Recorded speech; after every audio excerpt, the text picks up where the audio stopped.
Okay, I'm going to go live a little bit early because I see Mir is here, but has to go to sleep soon. Krita 5.3, let me show you the comment here, is in beta. 6.1 will be in development soon. That's interesting. And 6.0 is on Qt. Oh, it's Qt, right? You call it Qt? I always say Qt, I think incorrectly. Okay, you're going to send the changes in Discord? Fantastic. Fantastic. And thanks for joining us, even if it's going to be briefly, Mir. Appreciate it. I was just wondering, I hadn't seen you much lately, so I wondered where you were.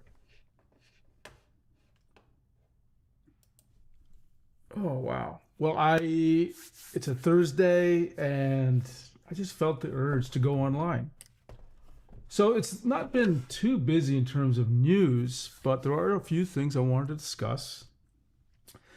Most of which are tablet related, some of which aren't, which you're going to see shortly. Let's see. Let me just notify the Discord crew that I am online. Live and on camera now. There we go. And let me get the chat out so I can close, pop the chat out. There we go. There we go. So for those of you who don't know, I actually have two chat windows. They're the same exact chat. One is on the Mac, one's on the PC. Sometimes it's just more convenient. Okay, Mir, I get it. I get it. Thanks, but again, thanks again for joining us always. Love to see our tablet friends. You send it on the live stream, I'll take a look. Here we go.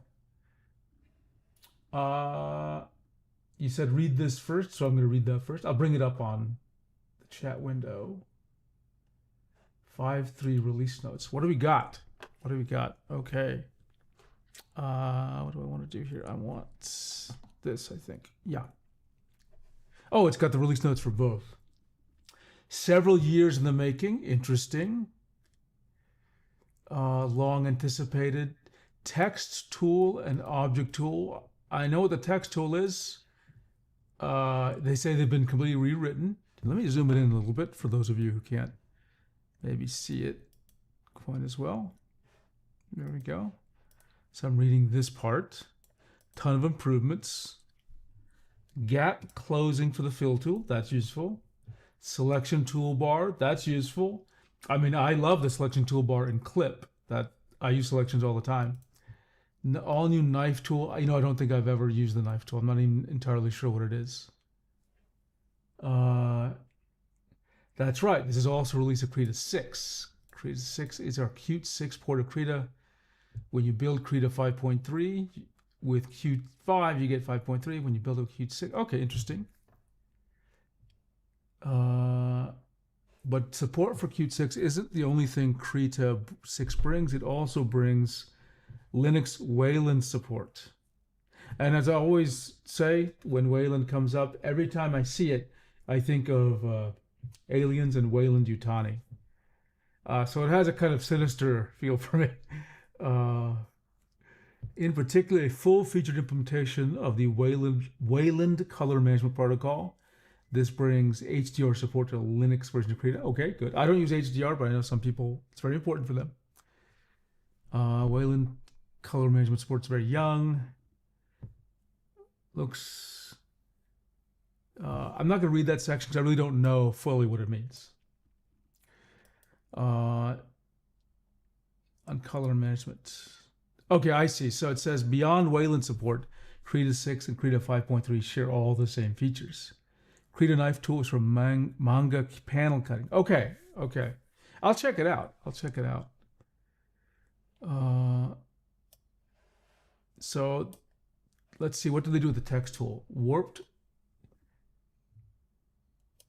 Oh, this is huge. The main attraction is that text can now be edited directly on Canvas, which is the way it should be, of course, with full support for usual keyboard mouse interactions. Very important. I'm going to speak a little bit from my background. So I worked in a team, a product called Microsoft PhotoDraw, which had its text tool, but that was a very relatively weak text tool compared to what we're used to. And what I mean by what we're used to is a lot of the people in PhotoDraw, some set of them, my manager came from Microsoft Word. What does Microsoft Word do but edit text? And from him and some of his coworkers in the team that also came from Word, I learned that there's just a lot that goes into editing text. Like, you would not believe the extent to which it is a complicated task and not trivial by any stretch of the imagination, and no description I could give, even if I were to spend the next 10 hours talking about it, would come close to the complexity they actually have to deal with.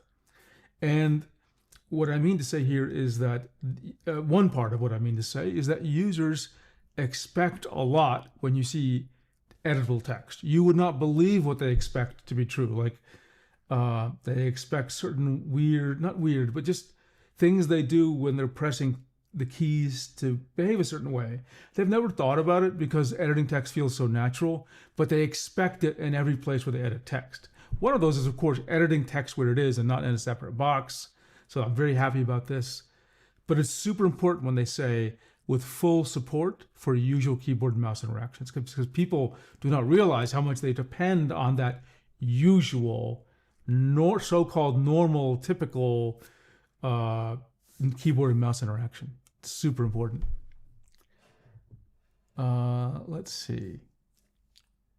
You can also set text to follow a path. Okay, that could be useful for some of the things I do.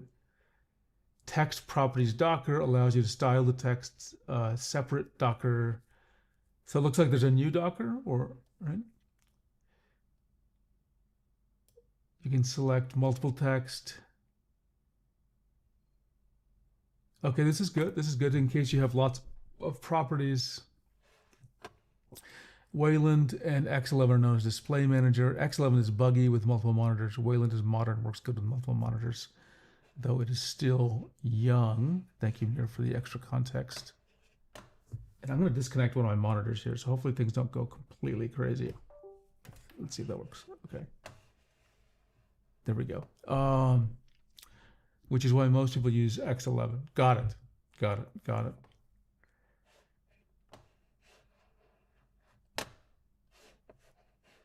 So Wayland is the future, but it's still in progress, is my understanding. I think it's close to being done. Maybe. I don't know if that's accurate. Glyph palette allows you to select alternate glyphs that may be present in the currently used font. Okay, makes sense. Typesetting mode. Oh, I got thrown off by the space between type and setting. I think they mean typesetting.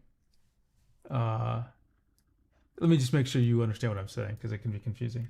They wrote two words, typesetting. I think they mean one word, which is this.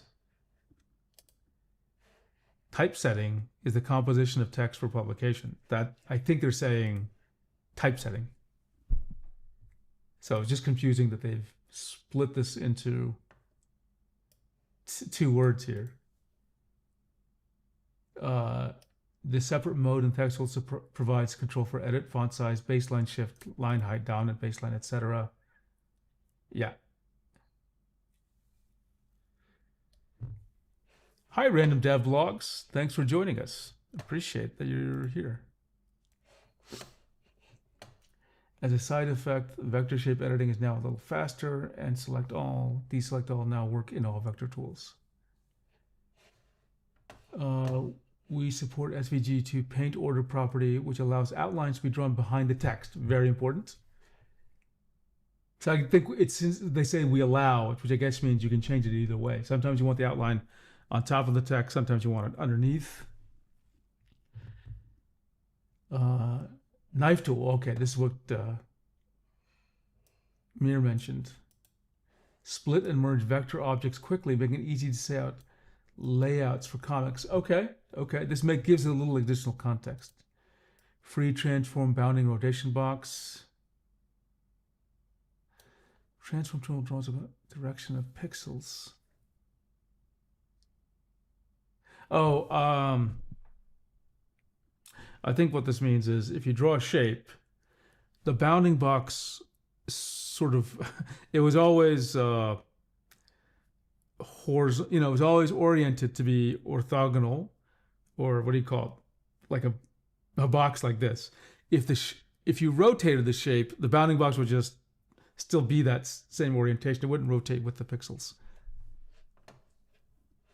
How are the notes on 24 Gen 3? I added a few extra ones, random devlogs, but and maybe we'll talk about that in the stream.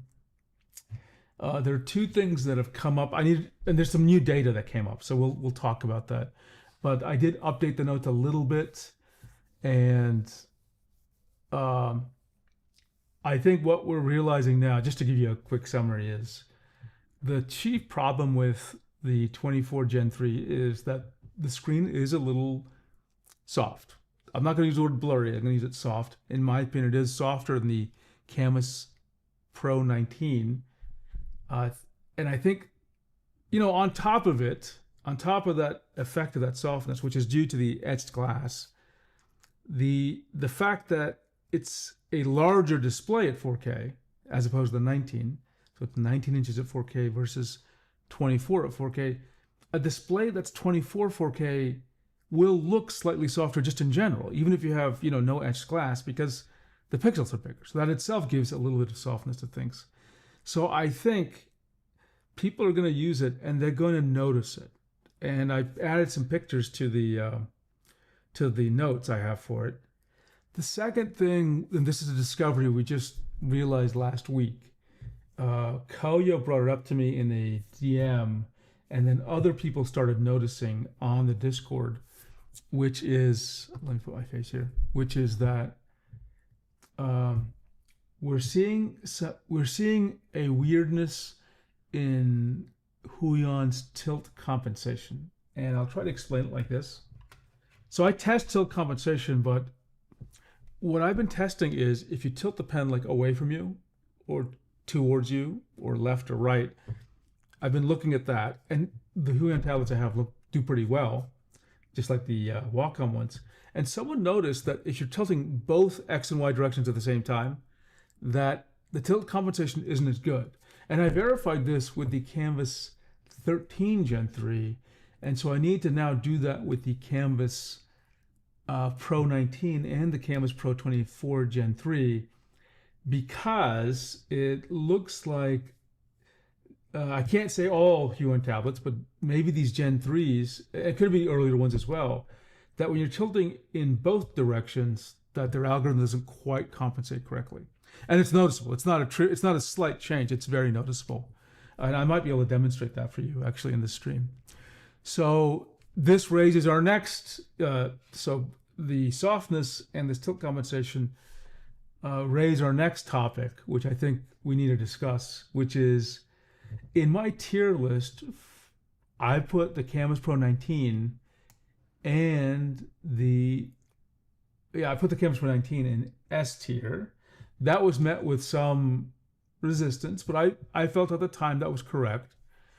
I think we had to have the discussion whether it still deserves to be in the S tier.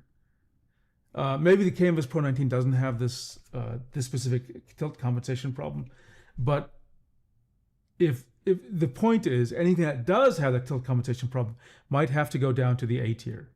Okay, so that's a thing we have to evaluate. I mean, we may have to reorder our tier list a little bit. Okay, I know Mir typed in a bit, so let me just make sure. Wayland isn't perfect. Most programs are designed to work on X11. X11 was only and best. Wayland fixes many issues. Okay, it also introduced bugs for programs. Oh, I see. If things were very dependent on X11, yeah, that makes sense. I use Wayland, prefer Wayland. Many desktop environments like Hyperlink only use Wayland. So it sounds like the things have tilted over in favor of Wayland. That maybe you're saying kind of legacy things are having problems with X11. Oh, sorry, with Wayland, but what I'm getting from you is I should have an okay experience if I use Wayland. 144 hertz Canvas 27 is just not worth it for me. I have always said this, unless you really just inherently like 144 hertz or 120 or whatever, It doesn't improve the drawing experience. I mean, I would say pointer lag gets better by 20%, maybe 30%. So I don't think it's worth it for that reason. If you just like higher refresh rates, okay. Carlo Cusa says, I use both Wayland and X11. X11 just works better so far when it comes to handling OTD. Oh, interesting. Have you told that to the OTD developers, Carlo? I wonder what they would say. Thanks, Mir, for stopping by. I really do appreciate it. I got Paint Tool Psi and CSP to work through Wine with pen pressure, but in my case, 16K curve or something through Wine ends up cutting out like 5% of the lower pressure, which is oh, that's interesting. Sad news about, yeah, again, I have to confirm it. Right?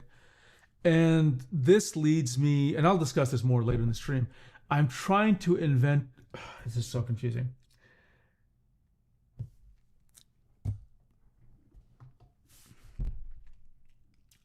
We know we're going to have to test tilt compensation a little more thoroughly. Okay, so I will do that. The second thing is, I want to understand why it is. Now, this is the thing. This is where we get a complicated discussion from a simple discussion. We need to understand why I never noticed. Okay, like I have the Canvas 13 Gen 3. I never noticed that weird tilt compensation issue, though I can replicate it easily. There are a couple of theories around this. Okay, so we need to test them. And one thing I'm doing, I talked to Koyo about it in some DMs. I am gonna add to or build a new tool that helps record strokes. Okay, stroke data, and I'll record tilt. Okay, that's part one. So I want to collect some information, meaning I want people to draw sort of on my test tool, and for, I don't know, just a few minutes, but draw naturally, and then I want to get that stroke data, and I want to analyze a few things. Okay, I want to analyze how fast people move their pens, and if they give me the actual size of their tablet, I'll be able to tell you how many meters per second. I want to understand where in their pressure zone, at least which logical pressure values they stay near in their pen. I'm very curious about that. I want to know, but more specifically, I want to know how they tilt. We know people do not draw it's rare for someone to draw like this, vertical. I think more people at 40 to 50 degrees. Okay. Now, I have a strange feeling that I draw at 40, 50 degrees, just tilted over most like this, not tilted towards you a little bit. Meaning the azimuth is not, it's east, not northeast. But I need data to collect that, because that would explain why I don't see this problem in practice. And that's the other thing about these issues. I can notice a problem and mathematically describe it, but you may never encounter it in your normal drawing. You may never notice that it's happening for all sorts of reasons. Maybe it only happens during fast strokes and you're not looking at it super closely. So I have to think about this, collect data. So it's going to be fascinating. Yeah, but it is sad if it has to get out of the S tier random devlogs, because it is good, but I got to test it. I got to test it again, at least tilt compensation. Wayland is much better for multi-monitors, though for individual DPI scaling, etc. So I like Wayland, but X11 just works better at. Okay, so it's not a clean-cut story for Wayland. Oh, I didn't start my music. Hang on. Okay, there we go. Oh, now it's there we go.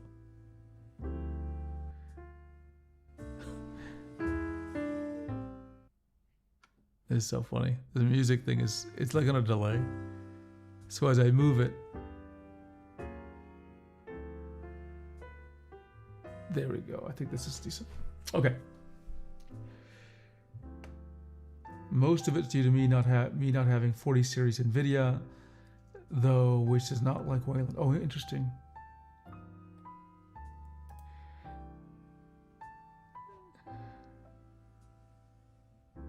Oh, interesting. Let's take a look at this. Random Devlog says, by the way, Huion advertises that Canvas 24 Gen 3 has Edge Class 3.0 and that it has enhancing display clarity by, and that it enhances display clarity by 14% on their website.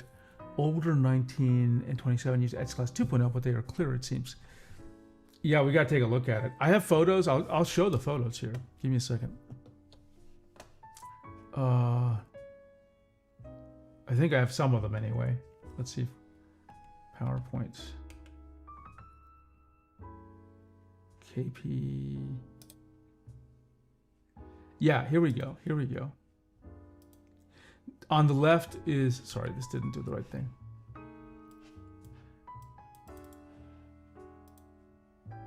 Still didn't do the right thing. Give me a second.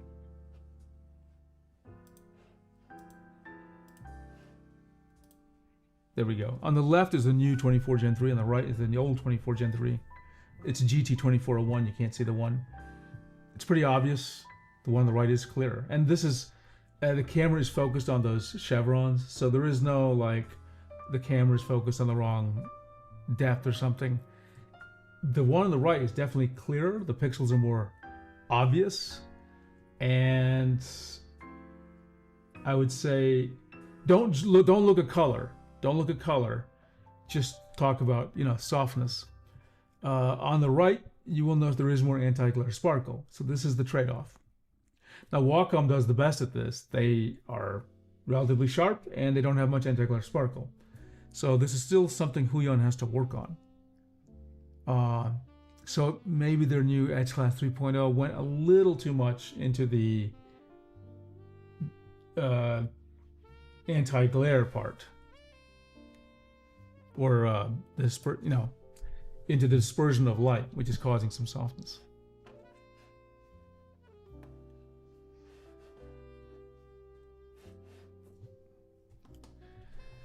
For example, getting Hyperlink to work on, you have to go out of your way to change the, oh wow, okay. Hey, Nib. I've come here to chill and my AC is broken. I'm very sad to hear that.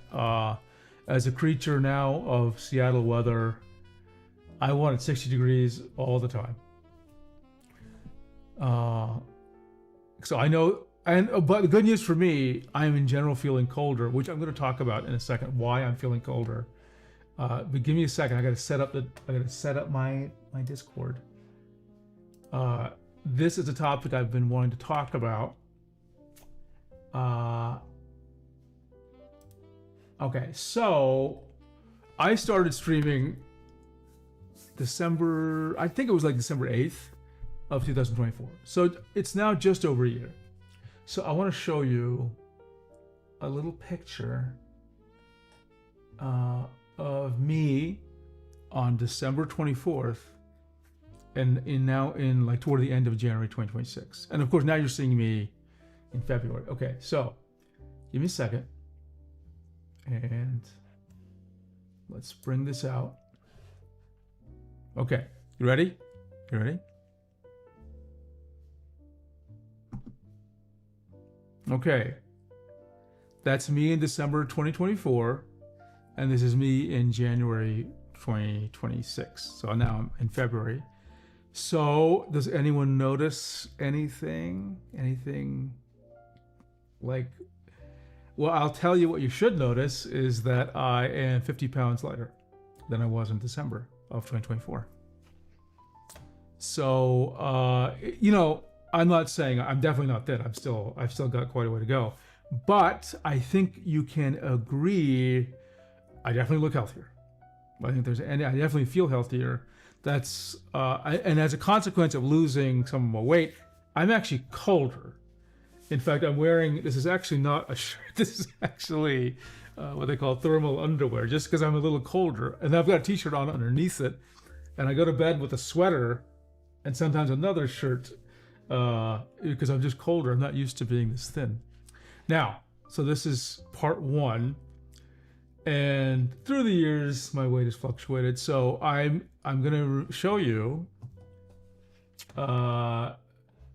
what my target weight is. Now, the good news is I have a photo of myself at my target weight, which is like 160, 165. And that's still a lot from where I'm at. Okay, I'm not going to give you the exact number, but it's a lot. But let me show you. I'll show you a few pictures here. Okay, hang on. Let's get this. Yeah, okay, so we got that. Okay, you ready? Take a look at this guy. Mm-hmm. Yeah, yeah. More coming, more coming. Here's another one. This is my blue steel look, I guess. Like that. Like that. This is another one. Now I have to tell you, this looks a little what's the right word? I don't normally just sit around posing like this, but I did think it looked good. I mean, not bad, right? So I'm hoping within a year, you're gonna come to this channel and you're gonna see me look like this. So this is the goal. I'm about, actually, you know what? I actually think I'm a little, I recall these photos. I think I'm a little, at the time I took this photo, I felt a little heavy. I felt like, wow, I just put on a little bit of weight. So I think I'm actually 170 something in this picture. So that's that. Yeah, I think I'm like 170. No, I think I'm like closer to 179. So, but I have been thinner than this. Okay, anyway, that is where I am trying to get to. But yeah, I think that's a nice journey.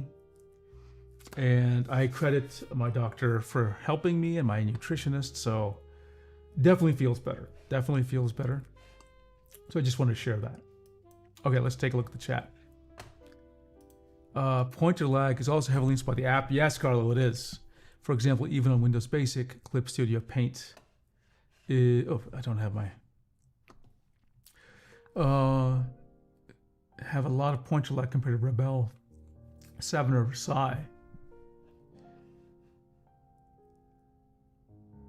Yeah, I suspect a firmware update could fix it. I just think their math is a bit wrong. I think someone actually, I think it was NocD maybe. I don't have the geometric knowledge to fully know, but I sort of intuitively maybe understood because I've been doing a lot of 3D stuff with my pen simulator app, which does feature tilt compensation. And I think that I know what happens here. I think they're not doing the full math they need to. Though I can't, I'd have to kind of implement to see exactly what might be going on. It's easily fixable, I think. I think it's easily fixable because if you're doing it in one direction, not the other, and the other, you can easily do them in both. I think that is absolutely possible. You know what? I think I can actually, yeah, I believe I can actually show you it's possible. I think I can implement my own tilt compensation. It won't affect the actual pen, but I can simulate the effect so that you can see where it should be. And if I can do that in software, then it should be able to do it in hardware, which means that it's theoretically even possible for maybe an application to fix it. We'll see. We'll see.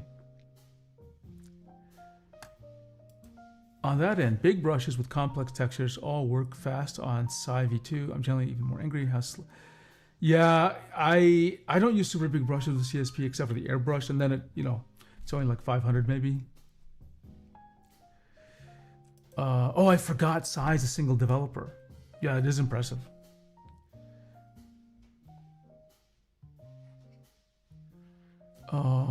Barrel is rare, but does tilt and azimuth detection exist? Yes. So just a clarification about tilt. So tilt, which is azimuth and altitude, right? Or you could call it lean, not like lean the drink, lean direction and lean amount. Okay, that's another way of talking about azimuth and altitude. Tilt is an inherent feature of AMR. All EMR drawing tablets can support tilt.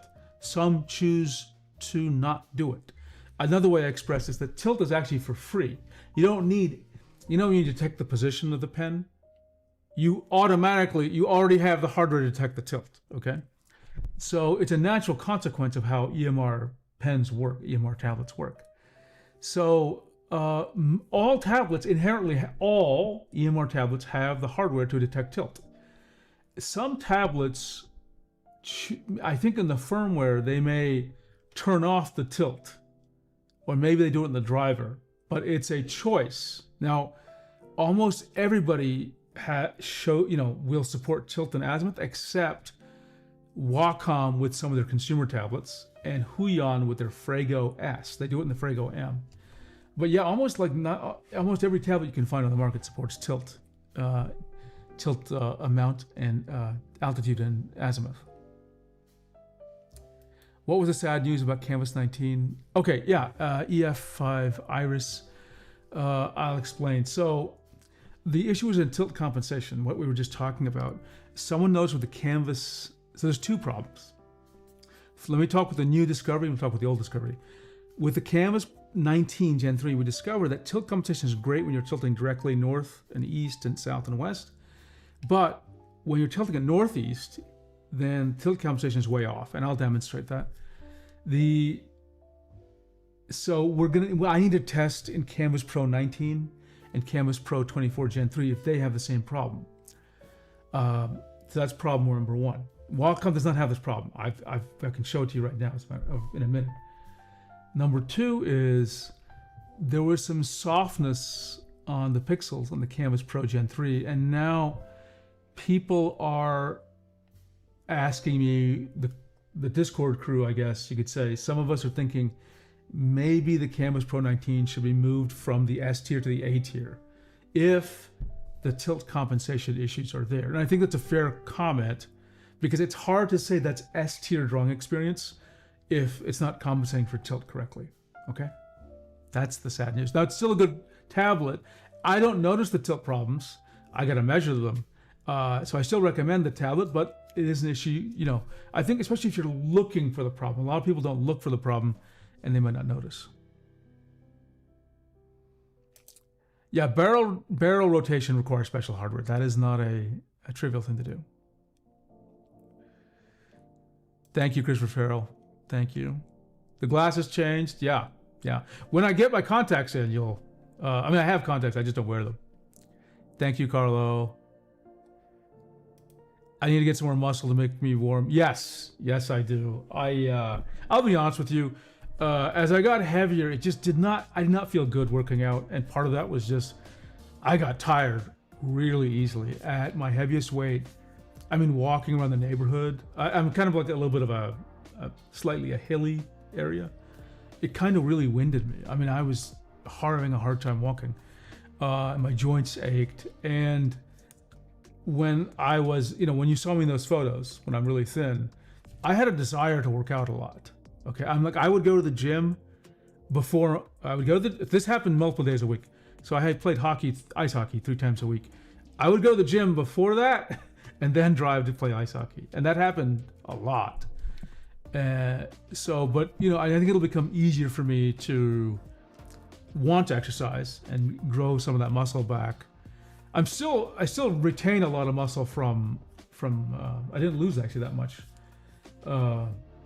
despite my not being as active, but definitely I have less than I had before, and it will definitely help to have more. Were you into modeling? I was not, but I think I looked pretty good back then. not to brag. But it felt good to look nice. It felt good when people responded to me because I looked nice. Okay. Thing is, yes, be healthy. You look approachable and kind. I do. And now part of the thing that you're seeing is I was, a little posing for the camera, a little modeling, so to speak. So I normally am the 7 pens you see here, the way I'm smiling, my relaxed tone, this is me. Now, at work I can be, much more serious, trust me. But this is sort of my natural way of interacting with people. But yeah, it's been exciting. And I'm just say it again. I know everyone has their opinion on health, and I'll be very blunt. Managing your weight to be in a healthy zone is, I can think of few things that have so many positive benefits for you.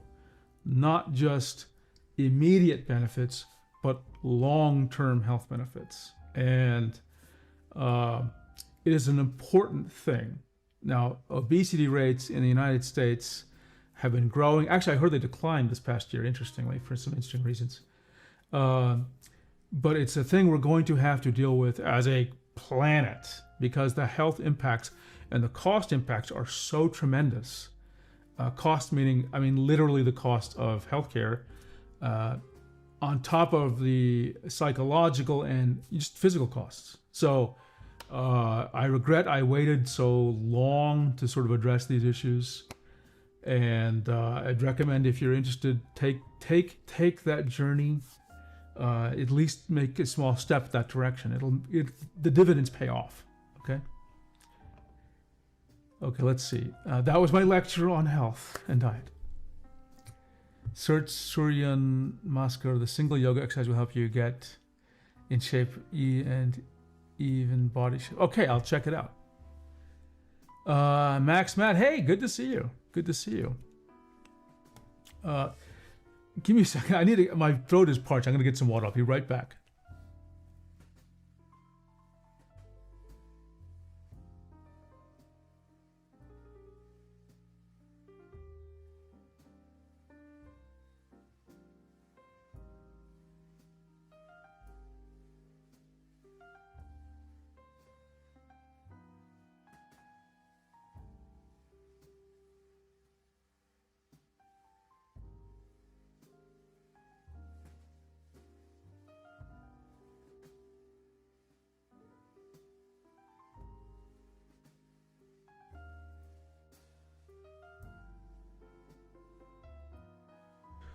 Okay, I am back, and I've been talking about the tilt compensation problem for so long. I'm going to show it to you. Let me plug in the Canvas 13 Gen 3. Oh yeah, the buttons go over here. Yeah, so I need to plug it in this way. Even though it's been a slow, I have a lot to talk about today. Even though technically speaking, it's been a slow news day for tablets. Like, there haven't been a lot of new tablets coming in. Okay, let's see. But there is news. There's lots of news. I'm going to talk about Adobe and corporate communication a little bit. I'm going to talk about Magic Drawing Pad 2024 and an issue that's arisen with it. Not with it, but with software, I would say. Okay, let's turn this thing on.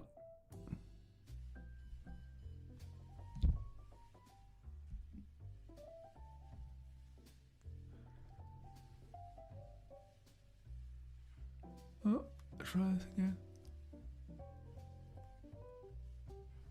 Sometimes I don't even know how this thing turns on.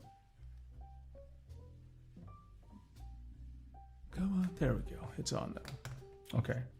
So I need to show this to you, but I need to make sure the camera can zoom in. So let's see if we can get to the camera. Okay, so let's... Hello? Okay. Zooming in. The desk is a mess.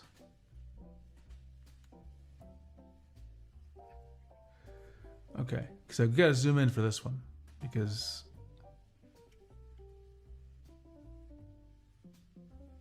okay, I think this is gonna be enough. Actually, let me get a little closer, maybe.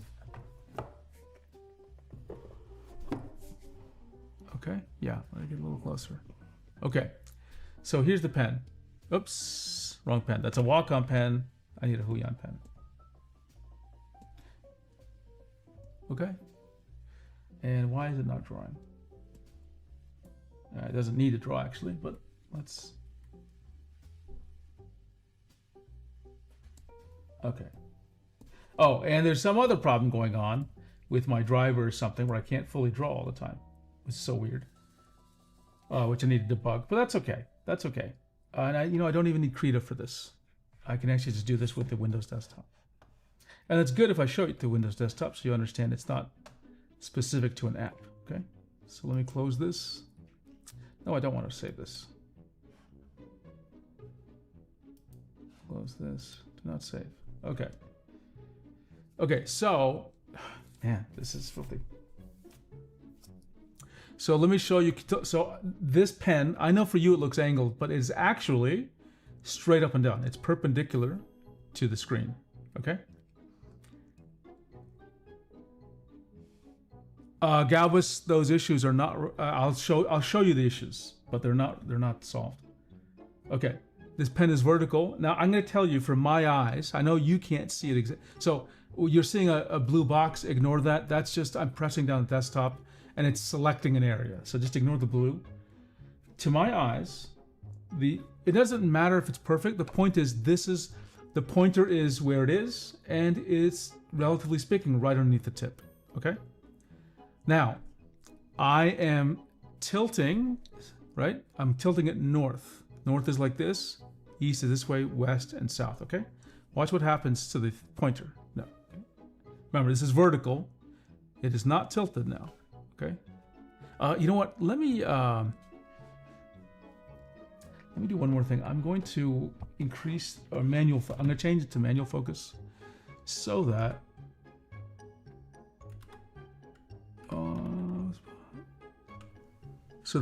it's not getting confused by my hand, and because I want to show it to you very crisply.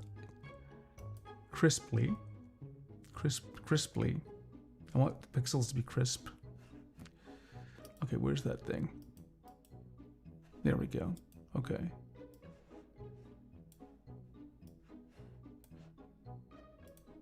Oh, good job.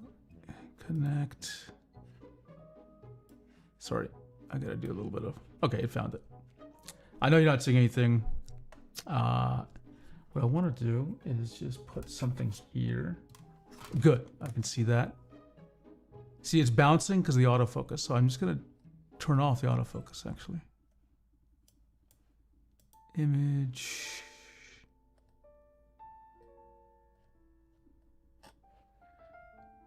Console. Focus mode is manual. Okay, so it's manual, which is gonna suck, but we can fix manual.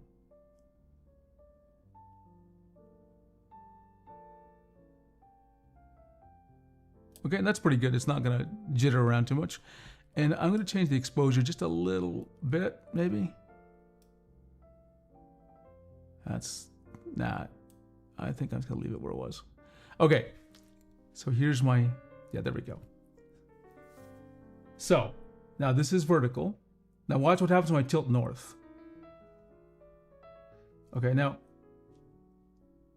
remember, what I'm trying to do is avoid moving it. So, right about, this is about 45 degrees. It's still relatively in a decent place. Now remember, you can't see where it's at originally, but it doesn't move too much, see? The problem is I'm moving the pen, so it's the pointer is moving. See, I'm keeping it still. It's actually not moving, even though the pen is moving, okay? Now, if I get to an extreme angle, I'm at 45 now.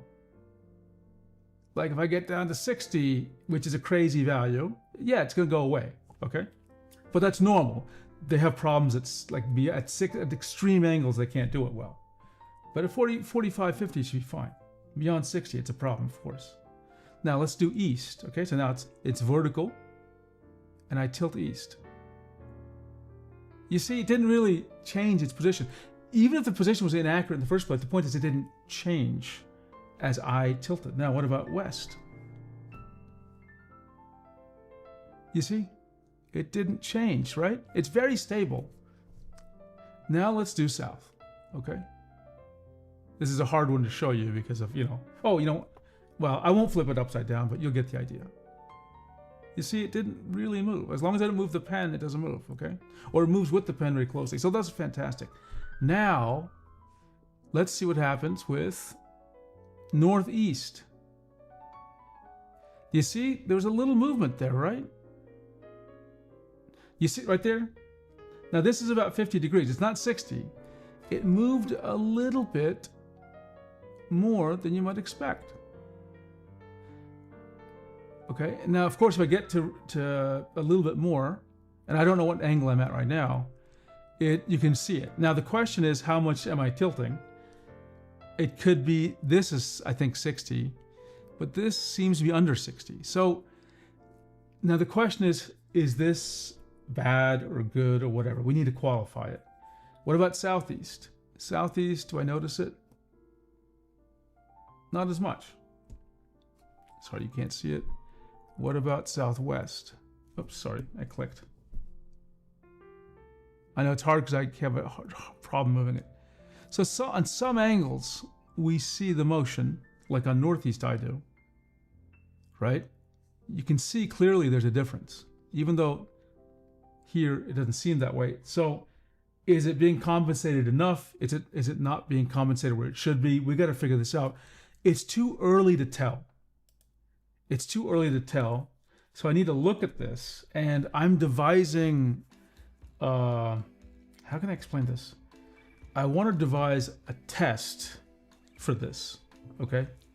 And what I mean test is, right now I don't have a way that I can say, here's tilt, like I show you photos of tilt compensation. What I want to do is give you numbers that you yourself can measure, okay? Now, by the way, and some of you saying it's looked good, it might be that it was due to the application, right? So there's some debugging we got to go through here and figure out where, and I did see it. Maybe I saw it more in Krita or Clip Studio Paint, but I did see it. So maybe there's other things going on. So I need to do some measurements, and I'm developing a testing procedure to understand tilt compensation. Okay, let me tell you. Here's my theory. Okay, let me see if I can get. Let me get concepts here. I think concepts will be a good choice for this. Oh, let's see, concepts.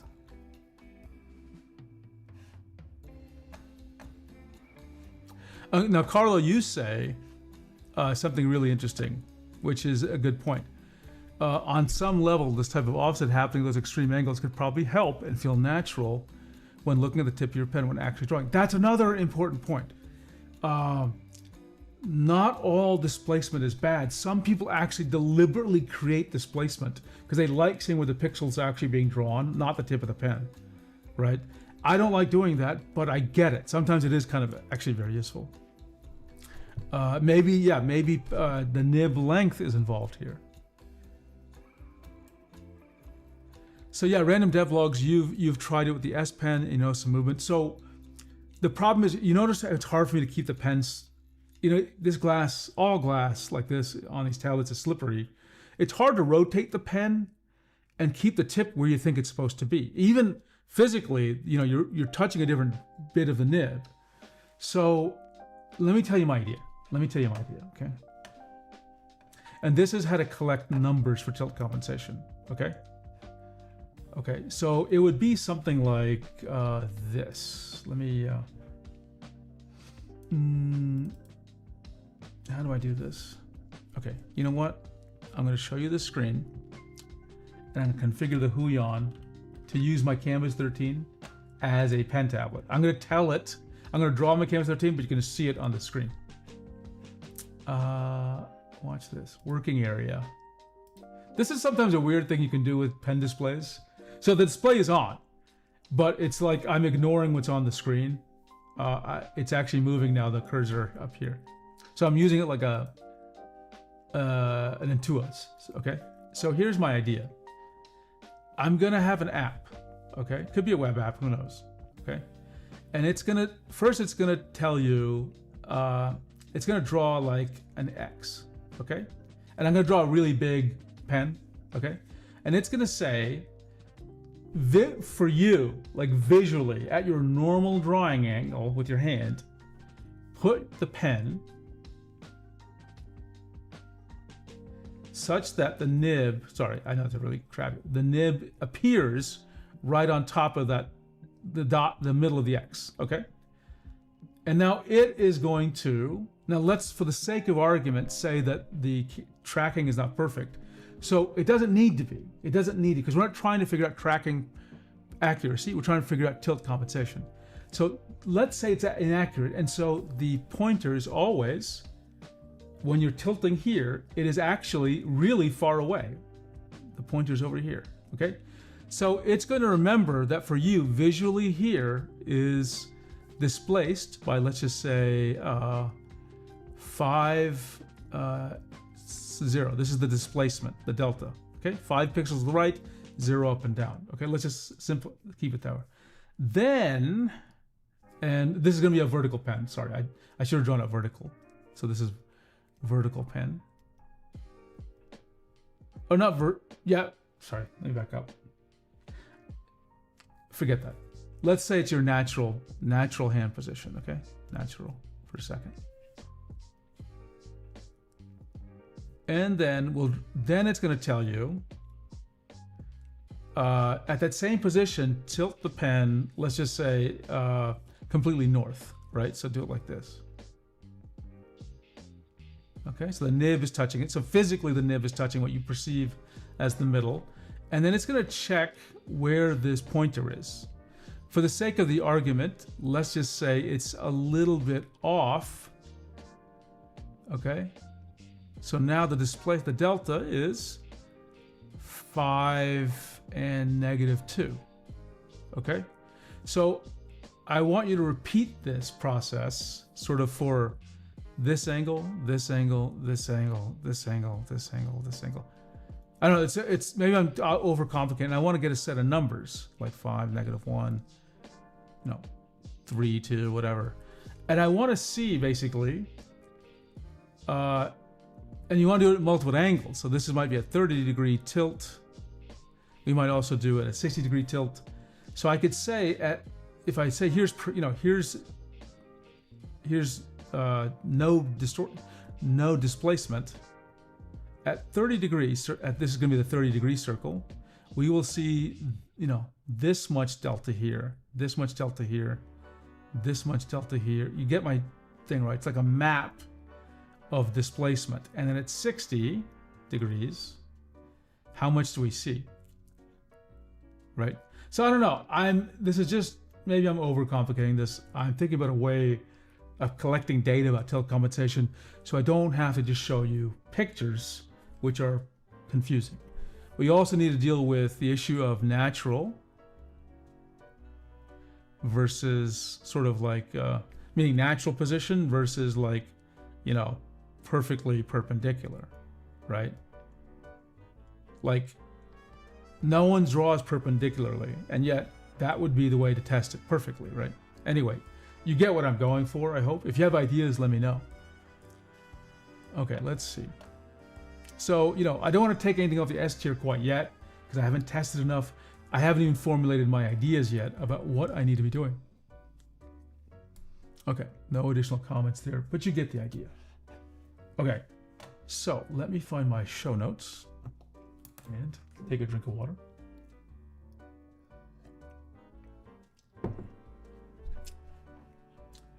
And give me a second.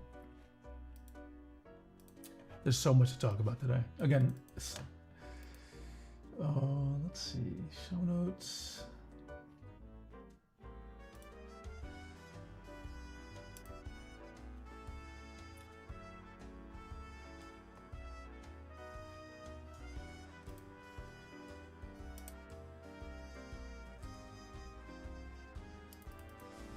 Okay, let me just type in the note name, 2026, 02, what is it, the 5th? Okay. So, we've got a couple of things I want to talk about. I'm going to bring up the show notes. And, I'm going to project them.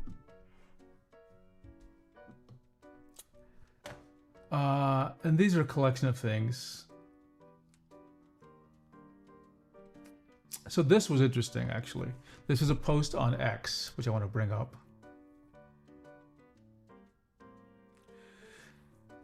And this is by Maddie McTech. And I'm going to read it out to you. It says, to everyone who received a computer for Christmas, do not plug in your monitor here. And by here, he's indicating the motherboard I/O panel. And people in the comments, they say plug in here into the GPU. And then he explains it a little bit. Now, I think this is not, okay. I think this is well-intentioned and great general advice, but it is not sort of 100% accurate. Okay. Let me tell you what I think would be a more accurate way of saying this. You should start with these in the green, the GPU. And you should use these as a last resort. Okay? Now, why do I say last resort?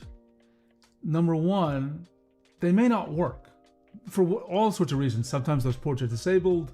Sometimes you can change that in the BIOS. Sometimes they auto-disable if you have a GPU. The other reason is that the integrated GPU, the integrated graphics on the motherboard, often don't have enough power. They're not as powerful as the GPU that's, the actual discrete GPU.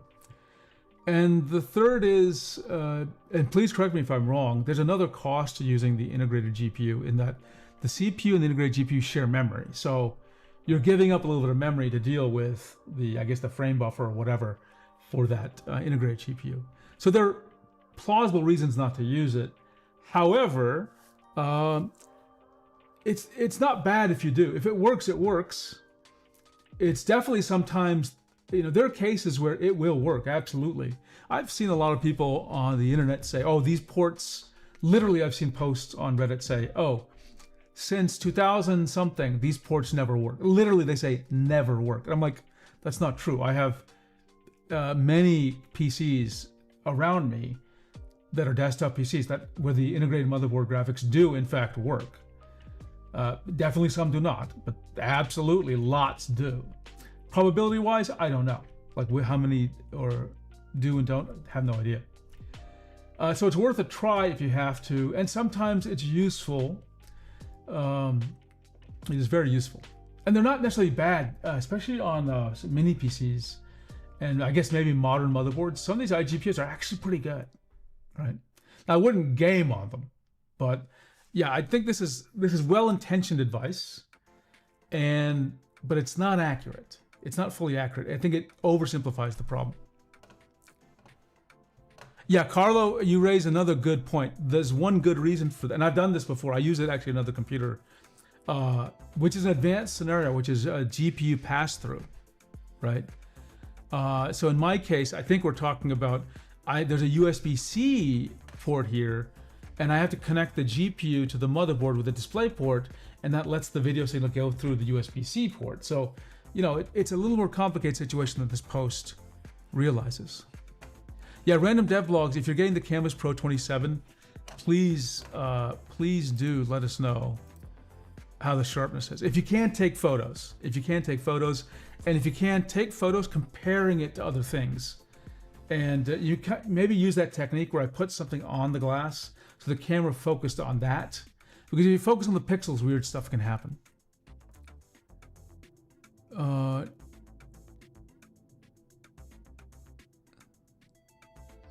Perhaps this solution can be longer. Oh, sorry. Yeah. Okay, so I'll tell you what I think is now, you have to remember lots of people use computers. Not all of them are so savvy as us. Brad has both the 60 and the 144 hertz. Oh, that's right.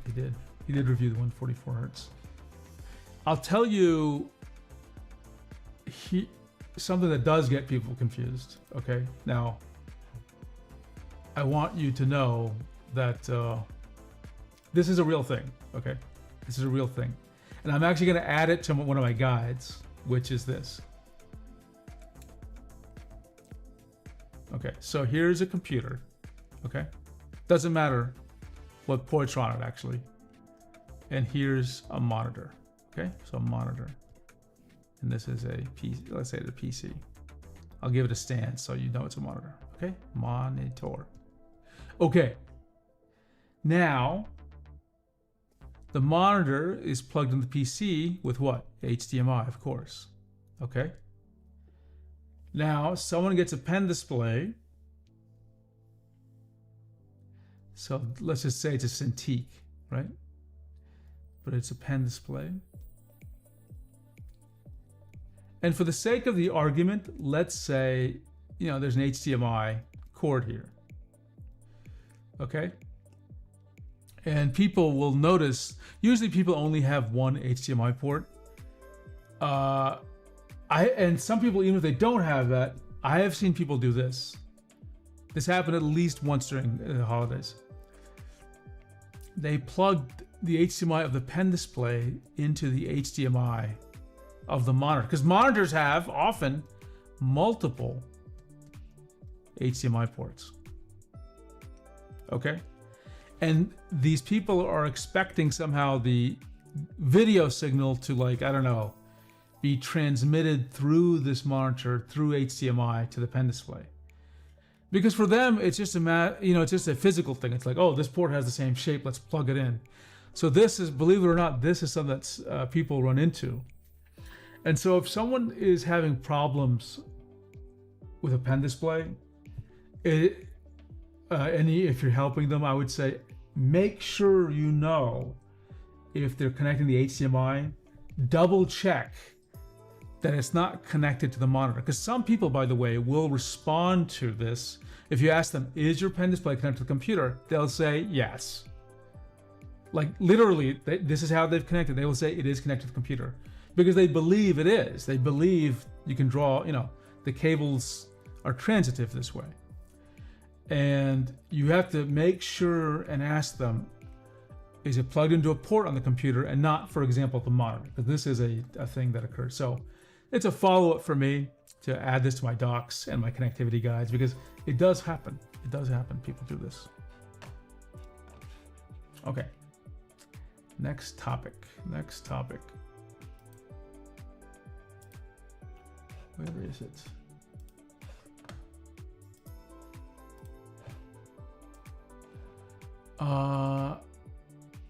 Yes, so Wacom has a new update for their MoveInk 13. So I put the tweet here. So this gets confused. So this is for the for MovingPad Pro 14. We'll talk about MovingPad 11 in a second. They now have instant pen display, which will work on Mac OS 26, which is Tahoe. So that's good. On top of it, if I go to Wacom here, they just posted also, this is true for MovingPad 11. Okay, so now again, instant pen display they introduced for MovingPad 11, and now they're also updating it to work with Tahoe. Yeah, Ivan Zorkic, I hope I'm pronouncing your name correctly. I'm defaulting to my normal pronunciation of such names, which is think of how they're pronounced in Polish and then put the correct things to make them sound like other Slavic languages. I actually have my Cintiq connected to my monitor, but that's Thunderbolt Daisy. So yeah, that's a thing I've been wanting to try, Thunderbolt Daisy chaining. But none of my monitors have it. Also, I believe some monitors have display ports. I did connect it. Perfect. I like to make sure I get people's names as correct as possible.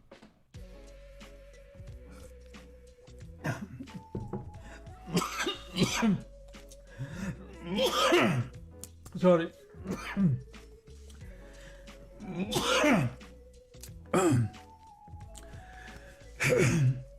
That's one of my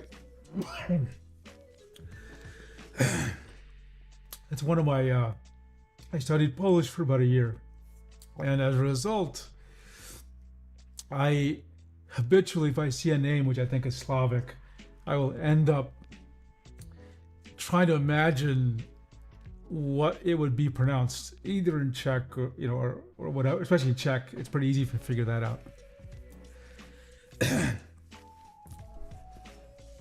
for those of you who don't know, I'm gonna just write some more here. Give me a second. So in if you've ever seen a Polish word, like they have a bunch of these symbols, like this, and here's another one, right? So this is this is also SI, right? Yeah. So with a bunch of Slavic languages, they have a lot of specific sounds. Like these two, S with a dot and SZ, are sh, but it's also a sh, but it's sh. Like I'm exaggerating it. It's much more subtle. And these two are the same sound, zh, and this is ch, which is harder, and this is more like ch on the front of the tongue. Serbian. Okay, there we go.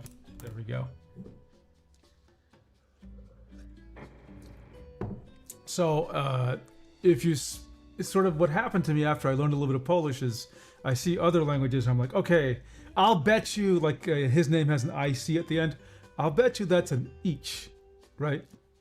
That you gotta bet. I remember there was a woman at work, and her name was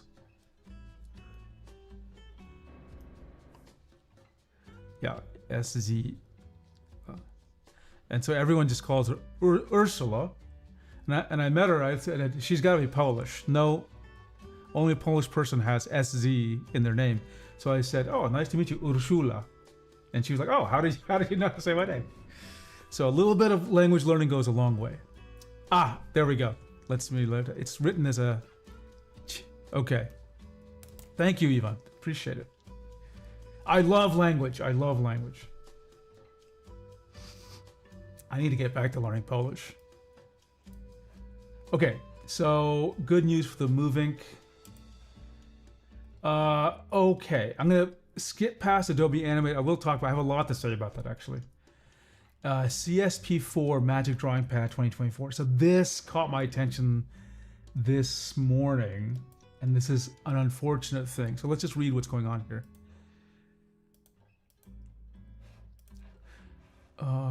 Let me make it a little bigger, maybe. Hello, everyone. I've been using XP Pen Magic Drawing Pad, Android 12 version. That's the 2024 version. And since then, I use Clip Studio Paint. I stopped drawing for a while at last year. I came back. CSP doesn't work anymore. I uninstalled the app, tried to download again, but it's no longer supported in Play Store. So the comment below is the problem here, or makes me reveal what's happening. From Sue Wee, it says Android 12 is no longer compatible with Clip Studio Paint 4.2 because on Android, Clip Studio Paint is subscription based and always the latest version. There's no way to get back. So this is the so this is a real problem now, okay?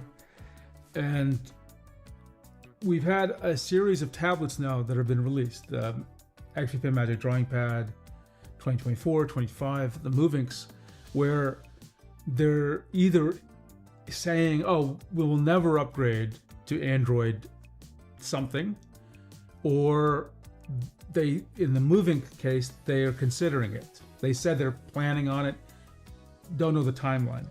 So this is another reason, and I'm going to add this in my documentation as a warning, because we're now in a strange place, right? With subscription-based software like Clip Studio Paint, which is always updating, eventually they'll drop Android 12 support. I don't blame them for that.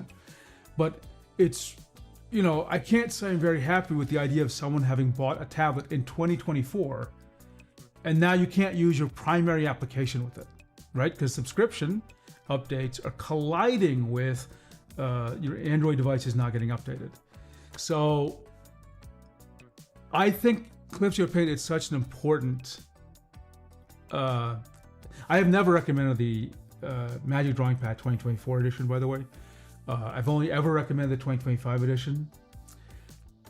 And the 2024 edition, if it's stuck on 12, there's no point getting it. If you're using Clip Studio Paint. So I hope in the future manufacturers of these Android drawing tablets are going to make this work, because it's not consumer friendly at any level to do this, right? I don't blame them, I understand, but I'm sure there's an interesting business reason why they don't update things with Android, but it loses someone's trust in you when 2 years later, one of the most popular drawing apps will not work with you. Now, one could say, well, it's Clip Studio's, Paint's fault. That's equally, a topic of some discussion, that it's, they should support Android 12. Maybe that's also true. Okay. So I just wanted to share that. Be on the if you're buying an Android drawing tablet, be on the lookout for versions which are not, or they're not clear on the update, or they're saying there will be no updates. Okay. Okay, let's get some water here. Okay, upgrading from, this was another comment this morning which made me think a few things. Again, this is like I'm going to follow up in my documentation. I'm planning a document or a presentation or video, on upgrading in general. And this is a topic, this is a subtopic there, which is upgrading your pen display from one size to a bigger size. So upgrading from a 13-inch to a 16-inch pen display. Let's just read what the comment is by Business Royale. I said it in a nice way, Royale 3053. This person owns a Canvas 13 Gen 3, who loves it, but except the size. But over longer periods, notice the size is too small. Is the 3-inch difference in the 16-inch worth the extra cost? First of all, the 16-inch is actually like a 15.6 inches, so it's only like 2.5 inches diagonal bigger. Having said that, I would say, for me, 16 inches is still cramped. Okay, like it is bigger. I definitely enjoy it more. I don't know if it's going to feel like it's enough of a change. What I'd suggest this person to do, yeah, exactly, Carlo, exactly. If you're already, I think if you're happy with the 13 and it's working, just going to a 16 brings with it not only the potential that you won't feel like it's big enough, but also, remember, the 16, Gen 3 16 had a little more line wobble. So there are risks involved if you go to the 16. Personally, here's the things I would recommend this person to do. Number one, try one. See if you have a friend with a 16-inch something and just try it. Number two, if you can't do that, simulate it. I've mentioned many times that I recommend people do this. I'm going to try to search for the word cardboard here. Oops, cardboard. Cardboard.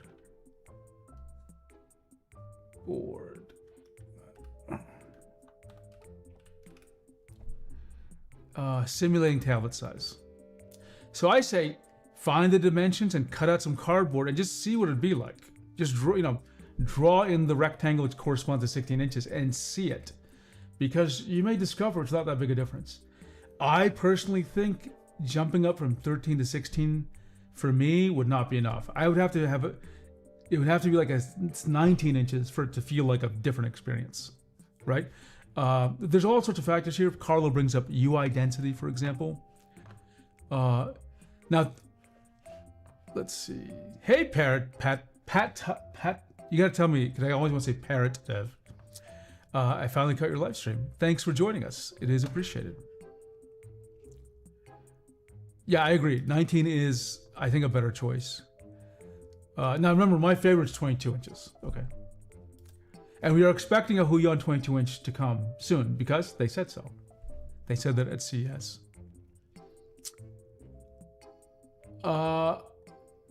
Yeah, okay, so you bring up another important point, Carlo, which is 3D modeling. Now, my 3D modeling doc, let me just get that 3D workflows. Yeah, I actually talk about size specifically, and I actually say that I think you gotta go larger. 16 is probably not gonna be, it's gonna be maybe okay. I wouldn't recommend anything smaller than that. No 13 and 14 inches. probably recommend 19 at least, right? Most people tell me they want like in the range of a 22 or a 24. Patot. Patot. Patot. Patot. Patot.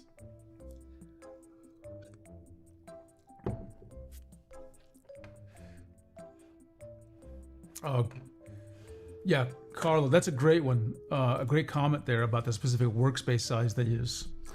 Some people, I'll have to take a look at Pluvium Grandis because, yeah, sometimes you just have a lot of palette stuff and that just takes away. So 16 inches with a lot of palettes, you're back to like a 10-inch tablet, effectively. 10-inch canvas. Now you can use, most apps support the tab key, so you can hide all the palettes temporarily. But if you like having everything on there, then you're stuck. So yeah, I would recommend them test with a real tablet, simulate if possible, and I don't think they'll feel a difference until you get to 19 inches, honestly.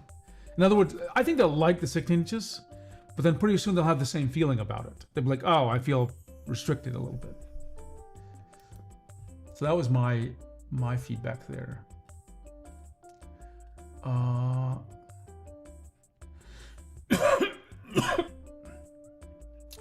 Now another post I found interesting was on YouTube. So I'm gonna, it's not delete, I'm gonna mute it. But some people are having pressure problems with their Wacom in 2OS4. And actually this is not what I wanted to show. There was another thing. Yeah, okay, I guess I can't find it.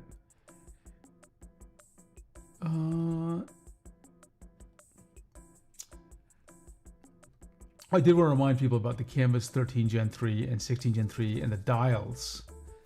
So someone posted that they fixed the problem with the dials on their Canvas 13 Gen 3, and they linked to a video, which is this one. And I'm not going to play the video, but I just want to show you what, and they're fixing on a key dial. But it looks like some of the problems people are having have to deal with these little metallic bits inside the dial. So this person, I think, pushed and pulled it around a little bit, and then the dials work perfectly. Now, I haven't had problems with my dials on my Canvas 13 Gen 3 or my 16 Gen 3, but something to look out for because some models of these tablets do seem to have this problem. Lexer, no worries. Feel free to interrupt. Not a problem. Got myself in 2OS Pro 2025 regarding Pro Pen 3. Is it normal for the nib to move horizontally side to side? Well, the good news is I can answer that question for you, I think, pretty easily because I have a Pro Pen 3 right here. Yeah, so yes, I'm doing, I know you can't see it, but I'm looking right at it and there is a little bit of side to side motion.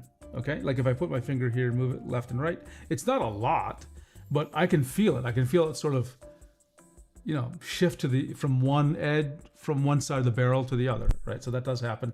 It's not perfectly like locked in there.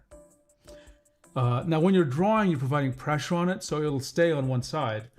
But if you're just going to do this, or you're suddenly shifting, like let me try to do it on a piece of plastic here. Let me see if you can see it here. I think when you're putting enough pressure on it, you won't feel like it's moving too much, but there is a little bit of motion, just a little bit.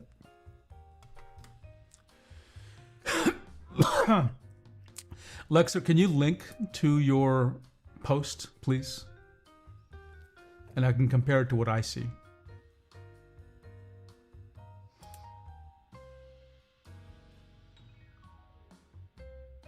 Carlos says the XP Pen dial had this problem after a month, but couldn't bother asking support to RMA because Italian shipping is all that great. Carl, unfortunately, XP Pen remote is kind of impossible to open up to. Oh, that's sad.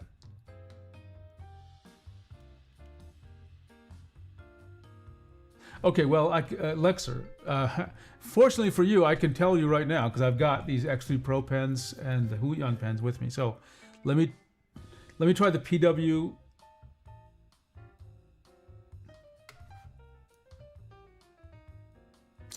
Okay, so the PW600 seem to have the same amount of wobble. Not wobble, but nib sort of movement laterally. Okay, give me a second. I'm gonna go get a few other pens. I'll tell you.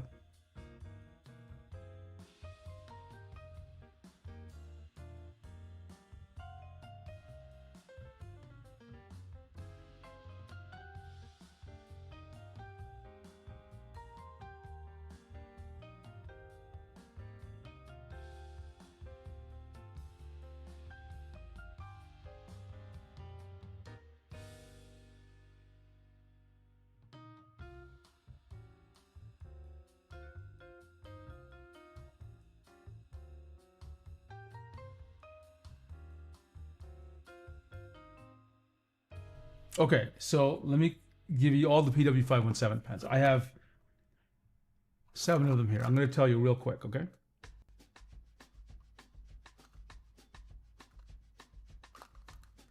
I'm testing 7 different PW517 pens. All of them move about the same amount as the Wacom Pro Pen 3, okay?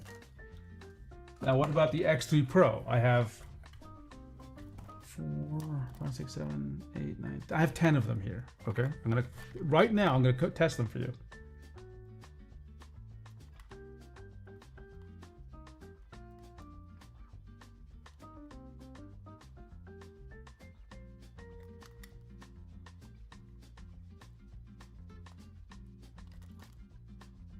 They all have about the same amount. So all of these pens move a little bit laterally. Okay. Yeah, that's why I do Lesker. We can answer and I will write a doc on this. Let me put it in my show notes. Like I will add nib lateral move. I'll do a video on it. Nib lateral movement.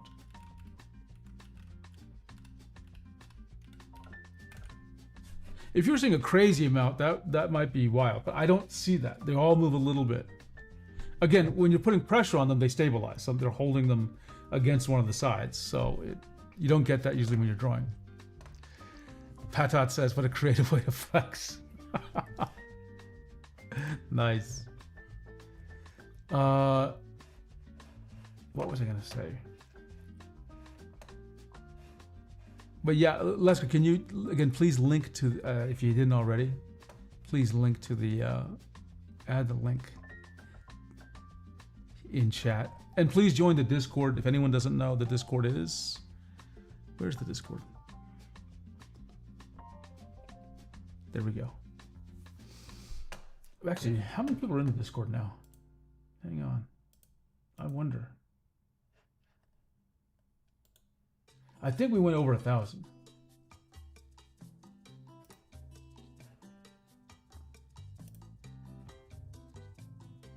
We have 1,100 people who have joined. So that's amazing. I remember when we had 2. Okay. You did link it? Okay, I see. I'll take a look at it. Thank you, Lesker. Give me a second. I'll dig it up.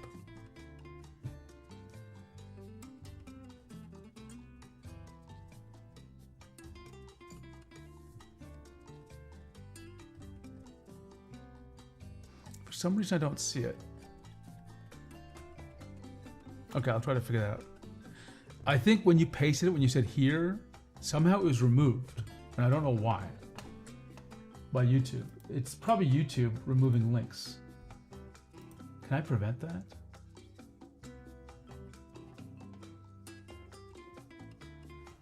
Yeah, I think YouTube is removing links. I'll check on your on the Wacom subreddit, okay, Lesker?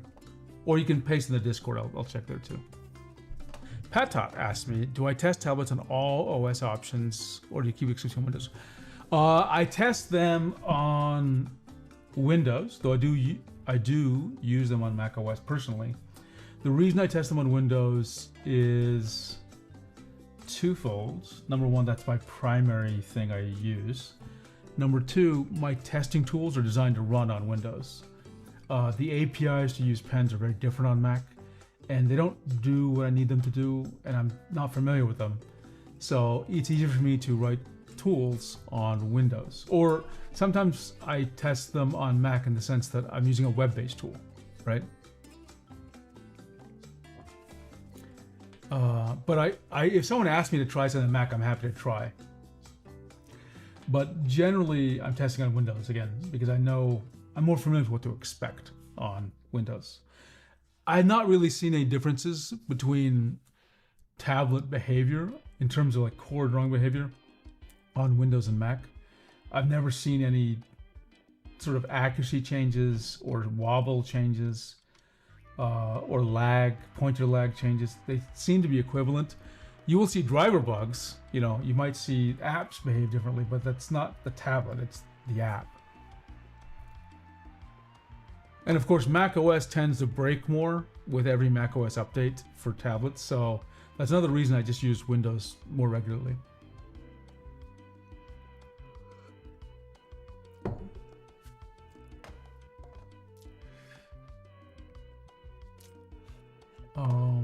Okay, what else did I want to talk about? Okay, so I want to talk about, this is not an application I actually use or have used, but it affects some people. I think it may even affect some people here, and it's about an app called Adobe Animate. Okay. So I just want to, I'm going to show a bits of Brad Colbo's video. And I just want to talk about what it says and like this really is not about Adobe Animate. It's really about how software companies think. Okay. So let's just read. So Brad made a video, and the drama is very simple. Adobe said they're discontinuing Animate, and then a day or two later, they said, no, we'll change our plans. We're revising it a little bit. So this is the mail lots of people got. I didn't get it because I don't use Animate, but Adobe sent users an email saying, we're contacting you to let you know that Adobe will be discontinuing Adobe Animate on March 1st, 2026. You can continue to use Animate, but technical support will no longer be available after March 1st, 2027. Please note that your access to Animate files will end on March 1st.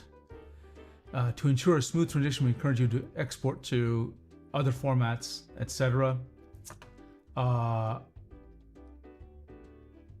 Well, this isn't, this message does not build a lot of support. And then they say customers with Creative Cloud Pro plan can use other apps to replace some Animate functionality, including Adobe Express Premium for quick creation, blah, blah, blah. We don't need to get into it, but the key point is what it says. It says, we will discontinue, the word discontinue, and then it says you can continue to use, but note, technical support will no longer be available. And then it says, files and project data will end on March 1st, 2027, right? So this got a lot of people freaked out. Freaked out. And again, we're not really going to talk about Adobe Animate. It's about how software companies think and how they operate and how they talk about things like this, which is my expertise. So the next part of this is a day or two later, they're like, whoa, Adobe Animate's being saved, right? So this was, again, one of the messages to end it. And then, I guess there was a lot of pushback. For both existing and new. So let me go find it. Adobe Animate here.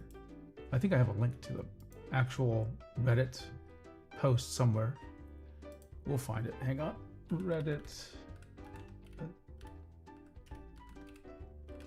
Again, we're not going to read it too deeply, but it'll help to have some context when I talk about what I'm really going to talk about. Yeah, it was. Here we go. So it got super confusing, and then somebody named Mike Chambers, I'll zoom this in, who is presumably from Adobe.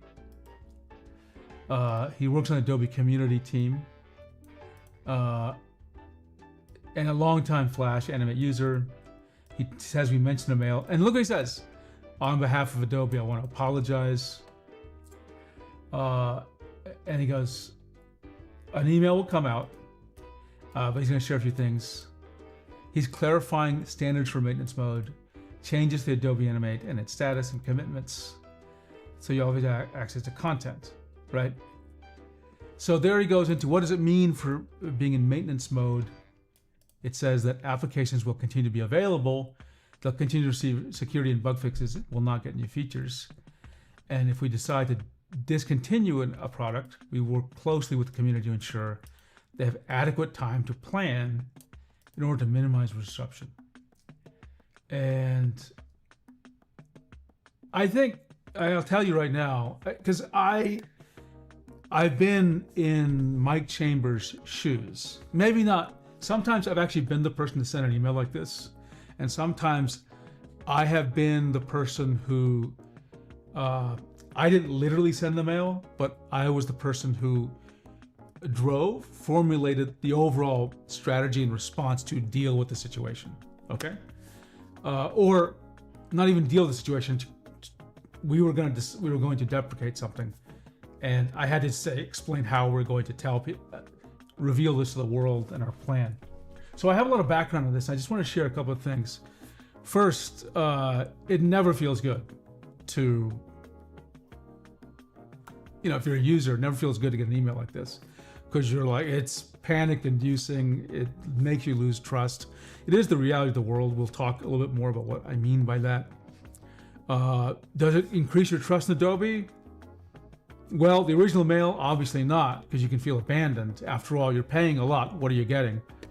Does the second mail help? It does. It does help. And I would say there are actually some really good things about it.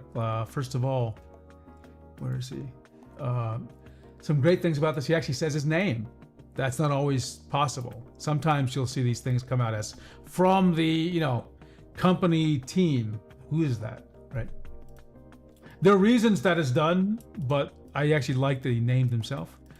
There is a clear apology, right? The only thing I can say that's kind of, now this is just my pet peeve, but has anyone ever done wrong to you? And who knows what they did, but they did something wrong to you, and they're trying to apologize, and you know what they say? I want to apologize. Now, I hate when people say that specific phrase, because I'm like, you want to? How about you actually apologize? Don't say, I want to, or I'd like to take this time to apologize. Like, actually apologize, right? So I would have just liked a stronger, we are sorry. We apologize, not I want to apologize, because you actually haven't apologized yet. It was still kind of decent tool, Carlos says, that was used, not just industry use. Yes. And I'll come into that. I don't think Adobe is worth any trust with all the programs they bought and discontinued. Yeah, that is a real problem. Many times, yes. Yeah, it is, and that's what I'm really, Carla, what you bring up is what I'm trying to shed light into. Like, how does this, what goes on in the brains of a company when they discontinue things, okay? Now, I've never worked for Adobe. I don't know how they think. I can tell you how Microsoft thinks, okay? To the level that I am familiar with. So that's what really I'm going to talk about. Patot says, this is why I don't trust software companies. They will never discontinue the app itself, but its older version. Thanks, Lexer. I will take a look at that. Thank you. The nib was sort of catching onto something. There could be something physically inside your pen which is causing an issue. I'll try it out. Okay, so that was a pet peeve of mine. Overall, this mail is actually very good, though. I mean, that's a very minor criticism. I want to apologize instead of I apologize. I think it would have just been said, we apologize is strong. Second thing, there's lots of words here. Again, I wanted to quickly share. Why don't you just share? Right? I'm really glad they mentioned maintenance mode. I will tell you this. So in Microsoft, we do say we're putting something in maintenance, but often we say, we're very specific on another word. We say something is deprecated. Deprecated means we are now informing you it's going to go away. It hasn't gone away yet. It hasn't gone away yet, but it is going to go away. Okay? So this is now it is now deprecated. They don't use that language, but I would use it. No, your English is fine, Pat Todd. Absolutely. Hi, Pluzzing. Thanks for joining us. I like this comment. We're going to work closely with the community, which they did not do that. What you should do, which they did, by the way, they did talk to some people who are using Animate, who are making, like, in the industry, but they didn't say that, okay, in the original email. The second thing they probably did, usually when you have a company and a product, you have, like, Microsoft would call them MVPs, most valuable professionals, and super users, things like that. You would generally talk to them in an NDA situation saying, hey, here's what's up, and here's our thinking. You get some feedback from them. It doesn't mean you're going to change a damn thing, but they will help you with the messaging and the rollout. So, for example, they'll say, look, you've crafted this email. If you send it, then people are going to go crazy on these topics. So here's how to mitigate that problem by messaging it this way. Or you have to do this, otherwise people are going to blow up. Okay? They probably did something like that, but and I can't tell the effect that had on the original email, but it's something you should do. Whenever you're rolling out something, you should talk to some people, insiders, if you want to use that phrase, and get their feedback, because they are closer to your audience than you are. But I'm glad they explicitly mentioned the community, because the community will always freak. Everyone hates change. No matter what they tell you, they hate change, okay? And this is a tough change to deal with.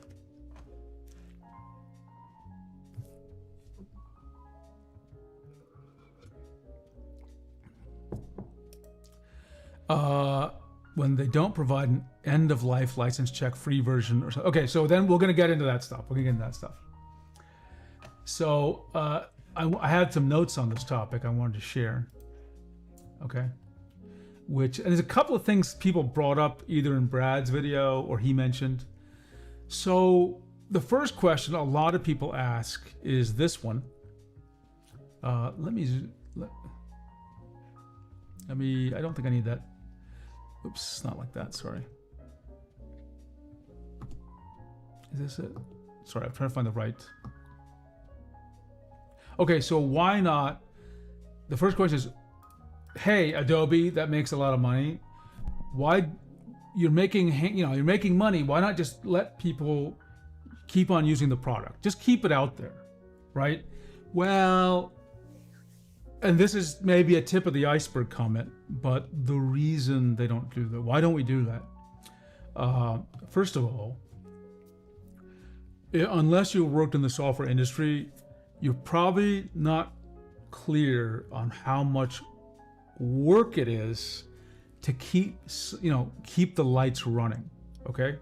And when I say work, it's not visible to you how much money it costs, and how many people have to be involved, and how many processes are involved that are just completely hidden from you as a user, that cost money.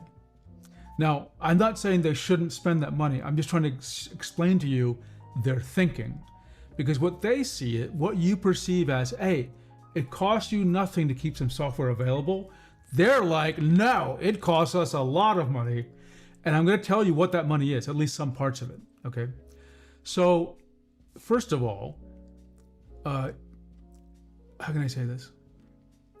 There are some basic ones that are just trivial. There's like infrastructure costs. Like, if the app is there and you can still download it, that has to be hosted somewhere, okay? That has some amount of money. It's not a lot, actually. That site has to be, updated, etc. Then there's the support team, right? Like, regardless of what they tell you, if they say, do not call us for support for the product, like, we're done with it, it's freely available, people will still email them and contact them about it. Okay? Support people have to pick up the phone and deal with that question. And maybe that person is not, it takes time to deal with the question. So support staff is tied up with answering questions for something that they don't want to support, right? Like the company has ended it. Okay, so that's another cost for them.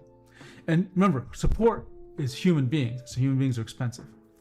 Then there's security issues potentially. Like there can be a vulnerability and they may be on the hook. Otherwise, they're a vector for attack, right? So they may have to deal with security things. And not just security things like a vulnerability, but like there's all sorts of processes in the company that like,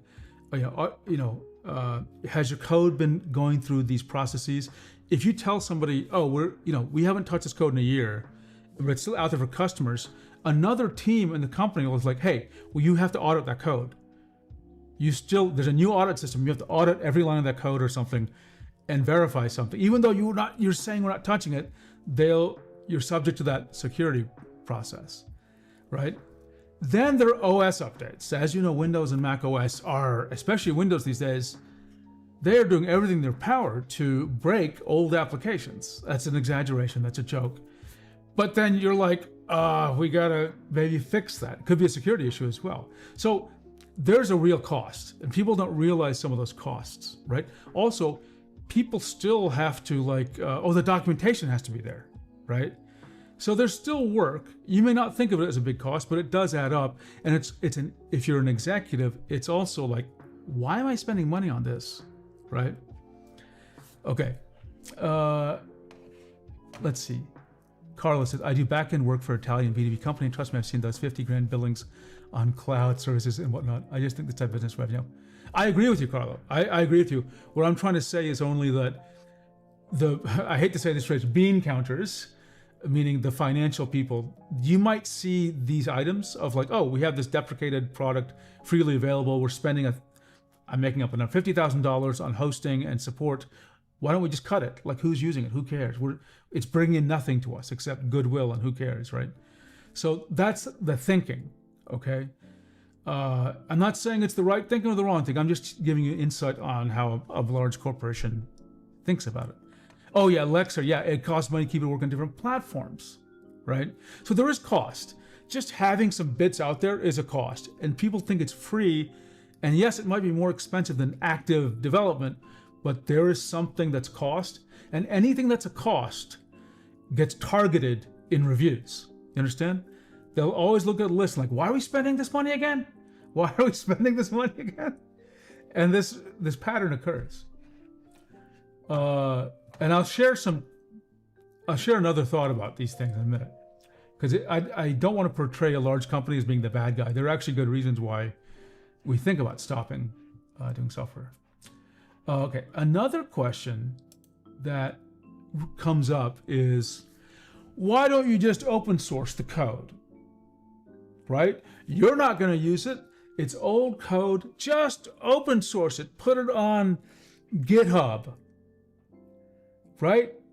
Well, that's complicated. Okay, let me just tell you the first level of complexity, which is, it's not hard to get stuff on GitHub.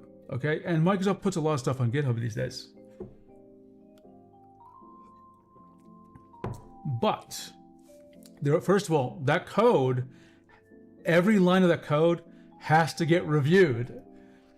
No major corporation is going to take code that was completely internal and put it on GitHub without people looking through every line to make sure there isn't something weird in there, or a security issue, or embarrassing to the company, or more importantly, an intellectual property issue. So for example, lots of companies, so I worked in PhotoDraw, right? PhotoDraw could read, I forgot the formats. It could read different file formats, like I don't know, whatever different vector formats, right?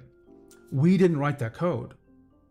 We acquired a perpetual license to it from a company in Russia many years ago that built these converters. So we, as part of shipping PhotoDraw, were allowed to ship those binaries. And I think we had the source code. I think we did. But maybe we did. Maybe we shipped the binary. I can't actually remember. But let's suppose we had the source code. The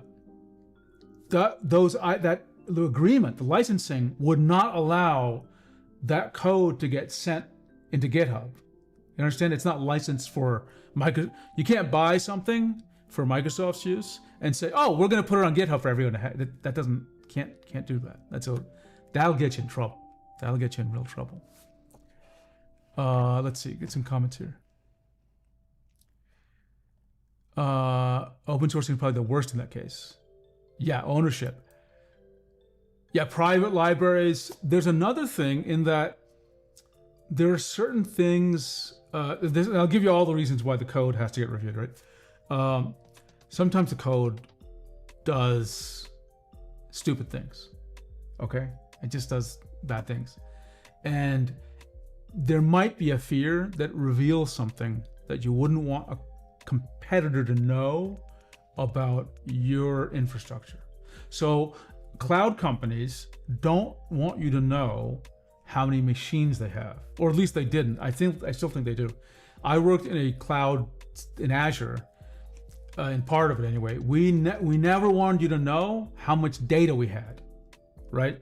Like how many exabytes, or how many machines our fleet, how many machines it was. For whatever reason, the number of machines was very, like I could tell you it was like in the hundreds of thousands, even though I knew the specific number down to a specific machine.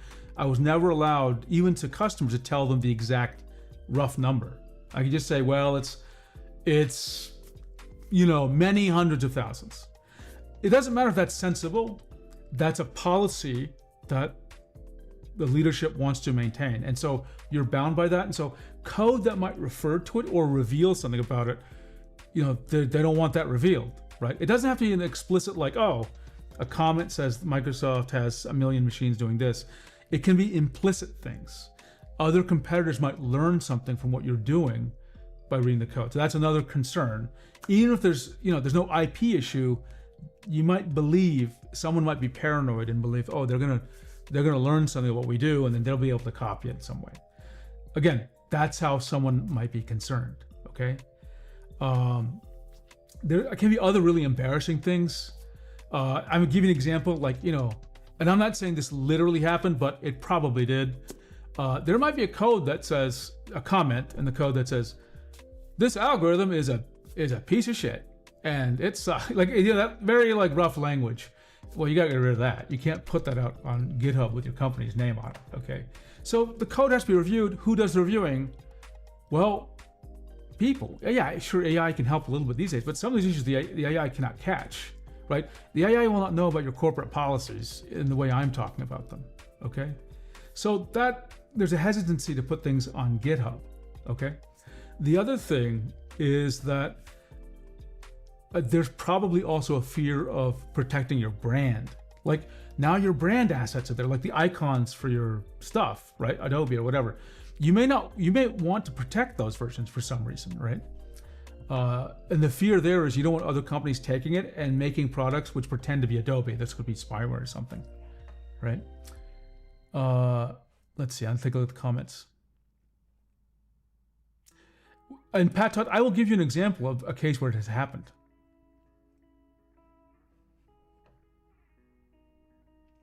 Let's see.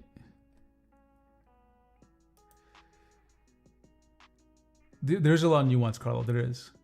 Max Mad, thanks for joining us. Appreciate it. Those videos with the programmer comments being more unhinged. The more you go to yeah. Okay. So another thing which I personally experienced, not because I wanted to open source something, but I worked on PhotoDraw, you remember that? And I remember, and it got canceled in 1999, but 15 years later, I asked one of the developers, hey, I'm doing something graphic, and I'd like to see the algorithm for this. So I said, this is when I'm a Microsoft employee, and I said, can you, do you have the code in the Git repo? So I want to try to see it. I just need to look at the code. He did, he gave me the repo. And I looked at the code, I got the answer I needed. But then I just had a curiosity, could I build it? Now, if you have a small demo app, you would go into Visual Studio and hit, F5 debug compile, and then it would just run, right? It would just build everything. But large projects in a company are not like that. They may have a very specific build script, which is not conducive to just downloading it and running it, okay? And those, I've seen these scripts, by the way. A lot of these build scripts for a big product, Windows, for example, I've seen what it does, and Office, etc. They have, the scripts that build things have knowledge about the infrastructure of Microsoft. So for example, in Windows, the builds are done, or they were done, I don't know today, but they're placed on different servers. So the build script depends on these servers existing to get files and place files and stage files, as one example. And so those aren't around. So you have to read the script and figure that out. So just if you have the source code, you may not get a functioning product, right? Can someone make it function? Well, yeah, you have to get a developer to go fix the build for that product so that any random person on the internet can, clone the repo and type make or whatever, and it'll build. And that takes work. That might take you months. That might be a 6-month project, maybe longer, depending on a really complex project, right? So it is not easy. For trivial stuff, yeah, it's easy. For those of us who work in Visual Studio, just make a project, sure. But that's not what it's actually like in this kind of larger software. And of course, if you're working with cloud-based stuff, how can we give you? I think Microsoft deprecated a service called Azure Synapse Analytics. I worked on that, by the way. Well, Azure Synapse Analytics runs in Azure. There's no way for us to give you the code. You understand? Because you have to have an instance of Azure to run it, and it's not like just having the code solves the problem. Okay? So not easy. Not easy. Yeah, Carlo, that's right. It would mean providing something for nearly free for something that they could then monetize in some shape. Yeah, that's exactly right. So again, I'm not saying things shouldn't be open source. I'm just trying to point out, some people think that's an easy way of getting something done. But it's not. It's not. And even once you have the code, someone has to build it. And think about this. Actually, let me take some water. For the sake of argument, let's pretend Adobe open source Photoshop, like Photoshop, like CS6, that version, which is the one I really remember the most. I think a lot of people would use it. Okay, I mean they'd want to, but they put it on a GitHub. Now what happens? Okay, let's just say all the IP issues are done, they've been solved somehow, but you can get every version in the CS6. Every feature in CS6.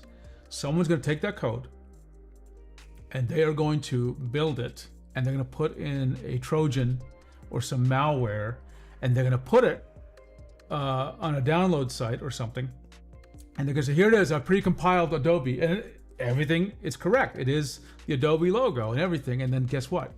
It's going to infect people, right? So there's risk involved. There is real risk. And yes, it could lead to security issue, right? Things are interconnected. Oh, and that's another thing. A lot of these apps have shared code. They use a library that the other apps share, right? And let's suppose you use the open source version of Adobe and the Adobe Photoshop and the normal version of Adobe, I don't know. What's that thing called? What's another Adobe app? Illustrator. Do they install binaries in the same place? Will they override each other? Will something weird happen? Who knows, right? So it's not easy. Now, is there an example of what's happened? Yes, there is an example. It's not a perfect analogy, and I'll show you what it is. Many years ago, Microsoft had an app. It was a free app, though. Okay, it was called Windows Live Writer. It was when people used to blog all the time. There was a really nice blogging application called Windows Live Writer. Microsoft built it.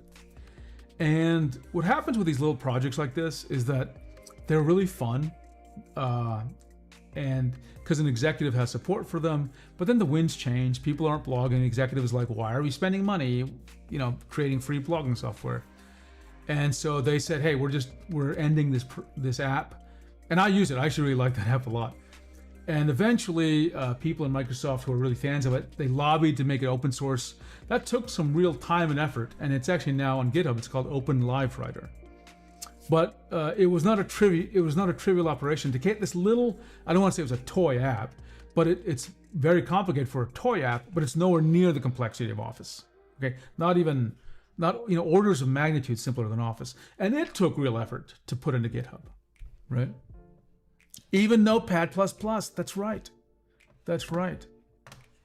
So I just want to share this kind of insight thinking. And so you now, as a product team who owns the product, let me tell you some of the dilemmas we face, right? So I want you to imagine you're in a business where you're building the future of Adobe. And I know I'm going to mess with people's brains when I say this, but Adobe, speaking as if I worked for Adobe, we're all in on AI, okay? And don't get me wrong, I personally, Seven Pens, feel AI is going to be super important for everything, and we're going to have a lot to figure out about how we feel about it, okay? But it's going to happen. There's no doubt in my mind. But Adobe has to pivot. AI is going to change everything. You got to figure out your place and what is your play in the world of AI. Now, let me give you some motivation for Adobe, okay? To just show you what's going on. And this is a little bit of you don't pay attention to this maybe, but I pay attention a little bit. So we're going to take a look at Adobe's stock price. Okay? So first of all, Adobe I joined Microsoft in 1996. Okay? So I'm going to start there. It was at 7.63 USD. Okay? At the peak, which was October 21, it was at 600. Okay? So basically 100x change. Then it dipped down to let's find the low point, 300. So, still pretty big change. And from 2022 to 23, what happened? That's when AI started really coming into the news. But since basically the beginning of 2024, at the end of 2023, the stock has been plummeting. Okay, and stock is an important part of compensation packages. So. And if you're an executive, you're also probably rewarded by how much this number goes up. So you're faced with a situation. Our stock is tanking. Now, you don't make all decisions in life based on stock. But my point is, let's say that this is indicative of some product issues. There's some lack of confidence because of how AI is disrupting things, right? So you have to be part of that disruption. So you've got in your head all this, we've got to repivot the entire boat. The entire ship has to change course. Whether we want to or not, we have to deal with this. And we got to focus all our energies because the old world is leaving us by.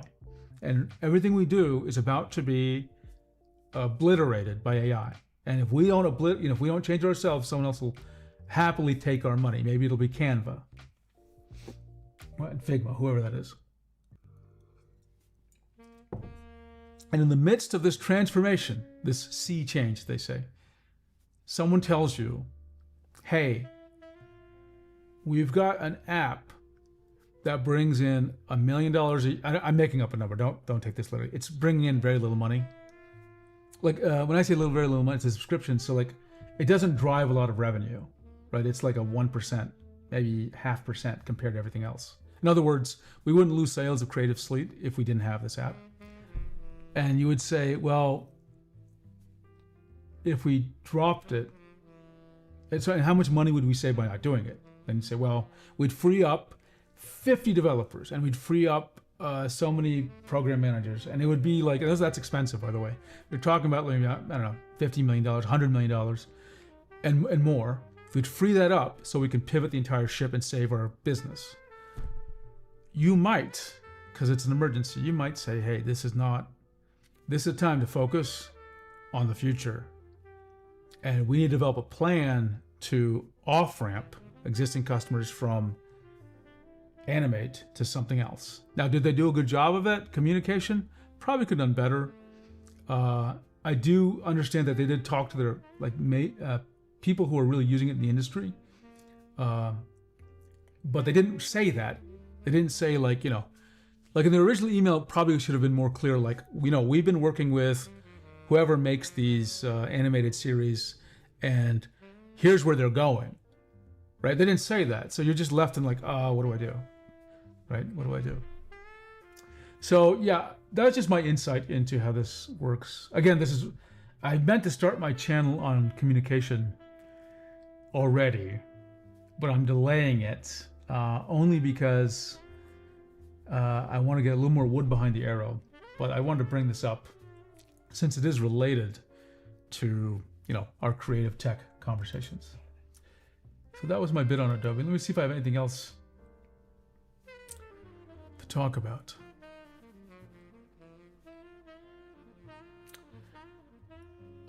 Let me do a quick double check of Bird at Twitter. I still can't call it X.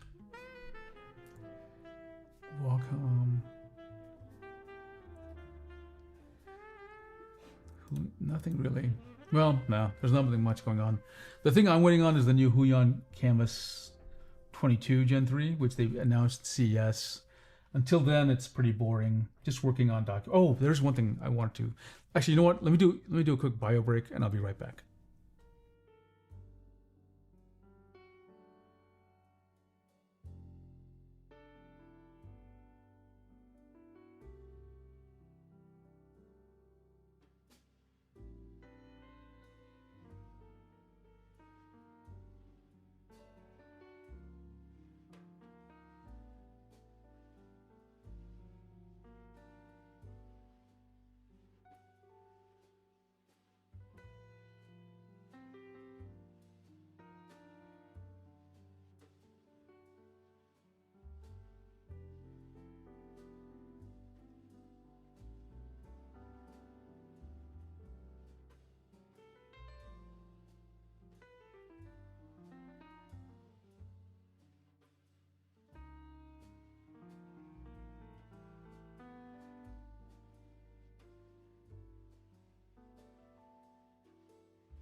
Okay, I am back, and you're never gonna call it X either. Yeah, I have a hard time doing it. I am so surprised when I see people call it X.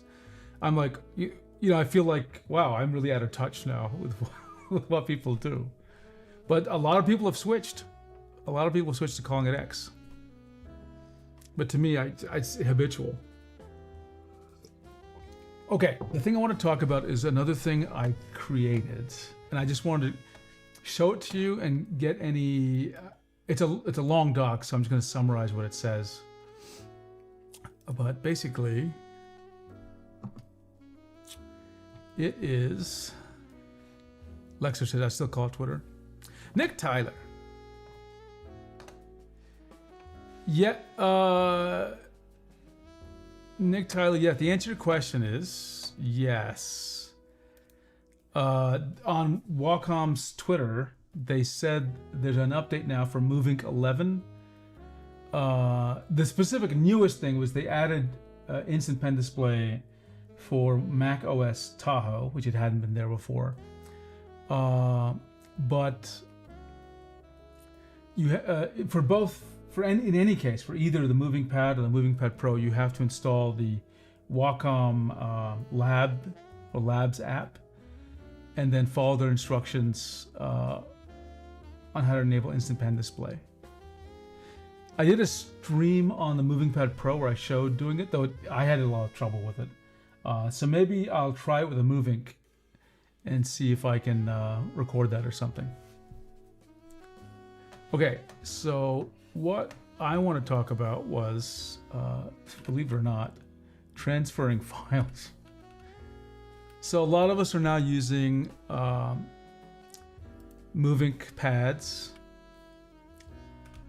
and I wanted to, I get this question a lot, which is how do you send your digital art or any files between your devices, Android devices, iPad to your desktop, because we're just creating content on different devices for different reasons. Okay, so this is such a popular topic. I overviewed the different ways it can be done and specific options, a few specific options. So I'll just show you the doc, and then what I'd like you to do is just suggest for me any other options I might have missed. Okay.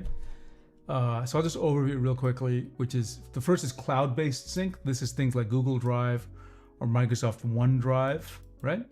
And cloud means there's essentially a folder in the cloud, and then your devices all sync from it.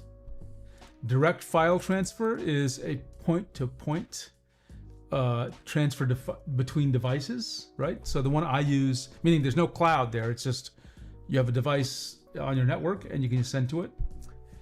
So what I use is local send, and this is thanks to Mir, who suggested it, which is free, it's super fast and simple, and it works on all my devices: Windows, Mac OS, Linux, Android, iOS, and iPadOS.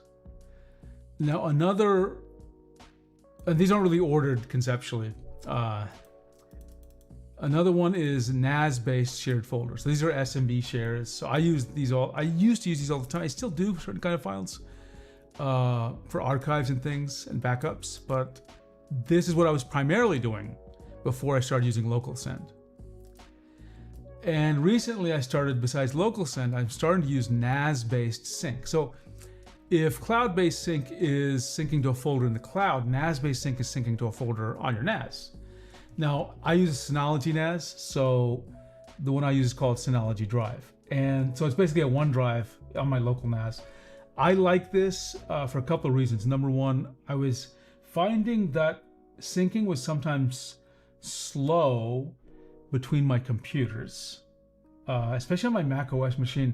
Sometimes things didn't seem to sync when I expected them. Like it might be like, hours or days late. So that was weird. Number two, just if you visualize the problem, what's happening in these cloud-based syncs, they're sending data up to the cloud. So let's say I put a 1 gigabyte video on machine A. That has to get synced to the cloud, and that gets synced to two other, down to two other machines.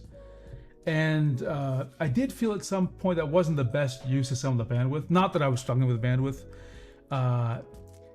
So I actually moved it to my NAS-based sync using Synology Drive. So now they're all synced with my NAS, which provides a backup. and it happens very fast. Okay, so that's another option for you. There's also peer-to-peer sync. So this is kind of like sending. It's like local send can send, as an action between two devices. Peer-to-peer sync is sort of the same syncing of folders, but there's no one master shared folder. And Mir suggested sync thing, though I haven't tried it myself. I think, sync thing is the one. I don't know if anyone else has suggestions. And then finally, there's app-based sync. So Clip Studio Paint's a great example. I think app-based sync is when the app has its own way of syncing content between the app on different devices. And Clip Studio Paint has this. I forgot what they call it exactly. I don't use it. I think it's very clunky. Adobe, I think, has some way of doing this. But I don't use those. I don't like keeping my data in a specific app ecosystem. I like keeping it on something that's neutral, either OneDrive or Google Drive or my NAS. So anyway, I just wanted to share, this is a doc I just started, which is on the different options you have for syncing things. So I'm going to put this in the chat.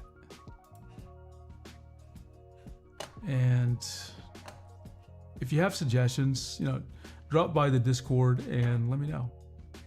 Things that you use, how do you solve certain things when you need to transfer, especially lots or many large files between your devices.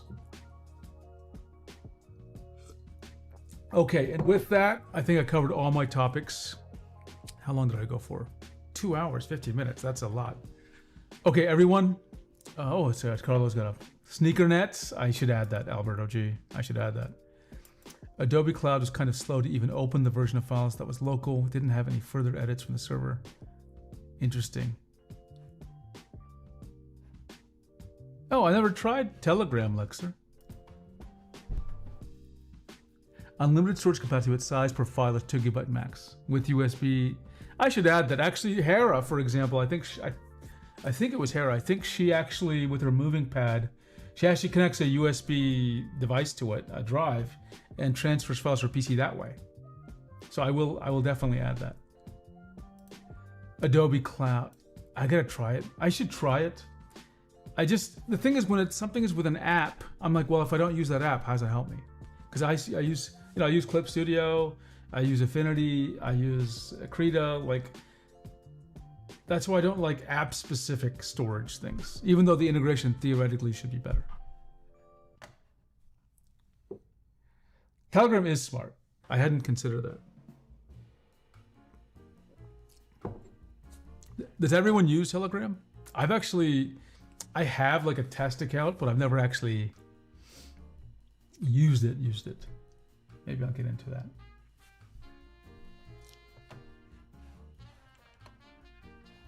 Let's see. Okay, everyone, I got to get going. This was a fun session. If you have suggestions, leave them in the chat or leave them in the Discord, preferably the Discord since it's easier for me to keep track after the stream has ended. I will stream again soon, I'm sure. In the meantime, everyone have a great day and I'll see you soon, okay? So let me just end the stream. Lexer use it to chat all the time. That makes sense. That makes sense.